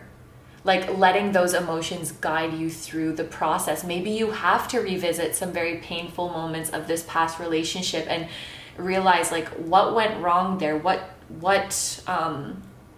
triggered me there, what was I hoping for in that moment, like what wound was that bringing back up, because within those painful moments lie the keys to what needs to be healed. And if you don't let those emotions come up, it's like you're just going to be shooting in the dark in your healing journey of like what you need to address, if that makes sense. Yeah. And I definitely think too, like with this Three of Swords in reverse, it's almost like you're re-wounding yourself by forcing yourself to like ruminate about things that like didn't go well in the past, or like how you could have changed things, or what you didn't do, or what you could have done. It's almost like Spirit's saying it's not about like dwelling on it. It's about observing it and learning from it. Yeah, like allowing it to teach you something rather than seeing like, the universe was punishing me, or the universe must think I'm an idiot, or like the universe like must have like sick joy in seeing them rip things away from me or something. It's like, no, we actually really want to give you good things, but we can't until you kind of even yourself out, because I feel like there's not a lot of hope in this connection, and it's really sad because like this connection seems to be something that could be really amazing, but it's more so the individual energies that you're both feeding into it, and it really only takes one person to start feeding love. Love grows love, you know what I mean? And I think that really, like, if this is something that you want, then Spirit's saying you need to fight for it. Oh, look what's underneath there. The King of Cups. Like, I think the King and Queen of Cups are on. Oh my god, and we have the Six of Wands. And the Five of Wands in reverse underneath that. And so it's literally like, stop fighting yourself and stop feeling like this person is against you. Like, if you believe, oh my god, and this is a gray horse. So like your key to success is embracing change, and also like working slowly but steadily on your goals to create like your own success. But Spirit is saying, like, I feel like you both do want to fight for this. It's like you both are loving, like you both are kind of repressing your emotions from afar, and it's creating this like cyclical sadness where neither of you can realize, like, you both are focused on the cups that you spilled over in this connection, and neither of you realize that you both still have your cups upright. It's like the world, and another it's not five. Like everything has been lost. Yeah, and there's another five here as well. That's so many fucking fives. I'm thinking of the Judgment card in the Angel Tarot deck. It says like a favorable assessment of the facts, time to move in a new direction. And I feel like you need to reconnect with these emotions to assess the facts favorably. You need to assess the facts and then move in a new direction. And it's like, I guess it's finding the balance. Like, you don't want to just like ruminate about the bad shit that happened over and over and over again and feel doomed about it, but you also don't want to like ignore the lessons that those moments contain and throw everything away. Like, what can this teach me? Because like, you're not teaching yourself anything when you shame yourself for what happened, or like gosh, it was so stupid, I can't believe I said that. Like, you know, like you're not helping yourself there. And so I think that this is like a major wake-up call that like maybe your attitude towards this situation is dictating more of how it will evolve than you realize. And that like maybe instead of like fighting your soul's desires or what it is you truly want, like you would maybe realize that you both are more on the same page than you think. And like, but maybe it'll take time for you to recognize what's even on your pages before you can compare notes, you know? Ooh. It's interesting that there's so many fives. Like, there's even Temperance, which is another 5 card. So fives, and then like there was 3 of the fives. Yeah, 5 popping out here. And 5 is like a pivotal number because it can go either way. It's like right in the middle. Yeah. You know, from 1 to 9. So it's like you're at this pivotal moment where things could go either way in this connection, depending on how, like, if you choose to, like your guys are saying cheesy, this is a wake up call. If you choose to learn and grow from it, or if you choose to let it doom you. Yeah, like this is a wake up call. Like this is like, hey buddy, like let's go. Like we gotta make a decision. Like and I feel like, though, you know, one thing that you do need to know though is like whatever you decide, it's okay. And that, like, if you're not ready to decide, and if you just want to let the universe run its course, and, you know, maybe put in an order for your hopes, but not be too focused on it, just do you, that's okay as well. The Knight of Pentacles is very much like just get back to work, like put your head down, go about your life, go about your routine, keep yourself busy. Yeah, play basketball. We like basketball. We like basketball. Yeah, like that's very much what the Knight of Pentacles is. It's like very, very practical, and I think that's good. Like put in your wishes. Yeah, but stay. Yeah, because I mean, even like, oh no, the Queen of Pentacles didn't pop out. It was different. We've just done so many readings tonight. It's like they're all running together. But we're gonna go ahead and get some advice from their guides to you, what they want you to know. So I'll go ahead and start and see. So.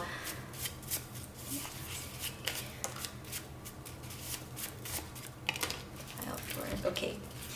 So to start, we have asked someone smarter. So I think this is also your guide saying that, like, we know more than you, like with peace and love, we do. And like, you can ask us, like you can, I feel like maybe you've been afraid to ask questions, or maybe you didn't even know that you could ask more questions. So I think that your guides are saying, like, I don't think this is referring to humans, if I'm going to be completely honest. And if it is referring to humans, I think it's referring to humans with like spiritual knowledge, or like some type of wisdom about connections like these.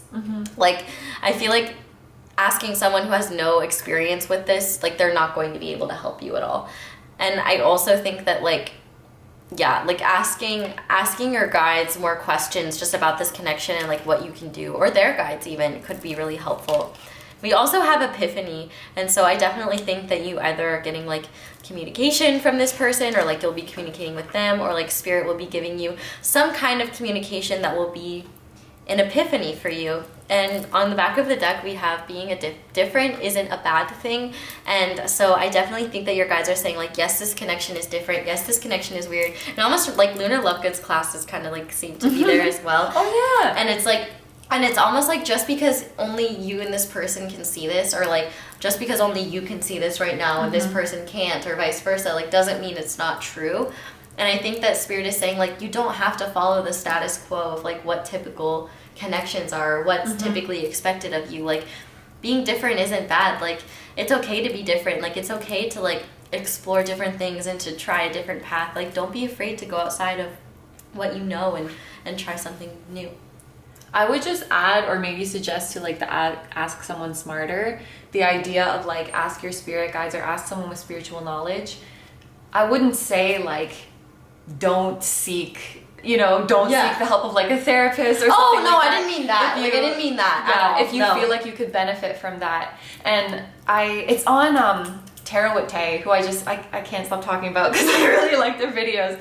But there's like a disclaimer in the description box, and I think I might have even like sent it to you because I was like, I fucking love this disclaimer. Yeah. It's just like so comprehensive and so like well worded, and it's like, there are some things that go beyond the scope of like what tarot can help you with, and if you feel like you need to seek like help outside of that, that's okay, and like I encourage you to do so. And I just thought that was really nice. And like the Hierophant, I do sometimes think of the Hierophant as like a counselor, a teacher,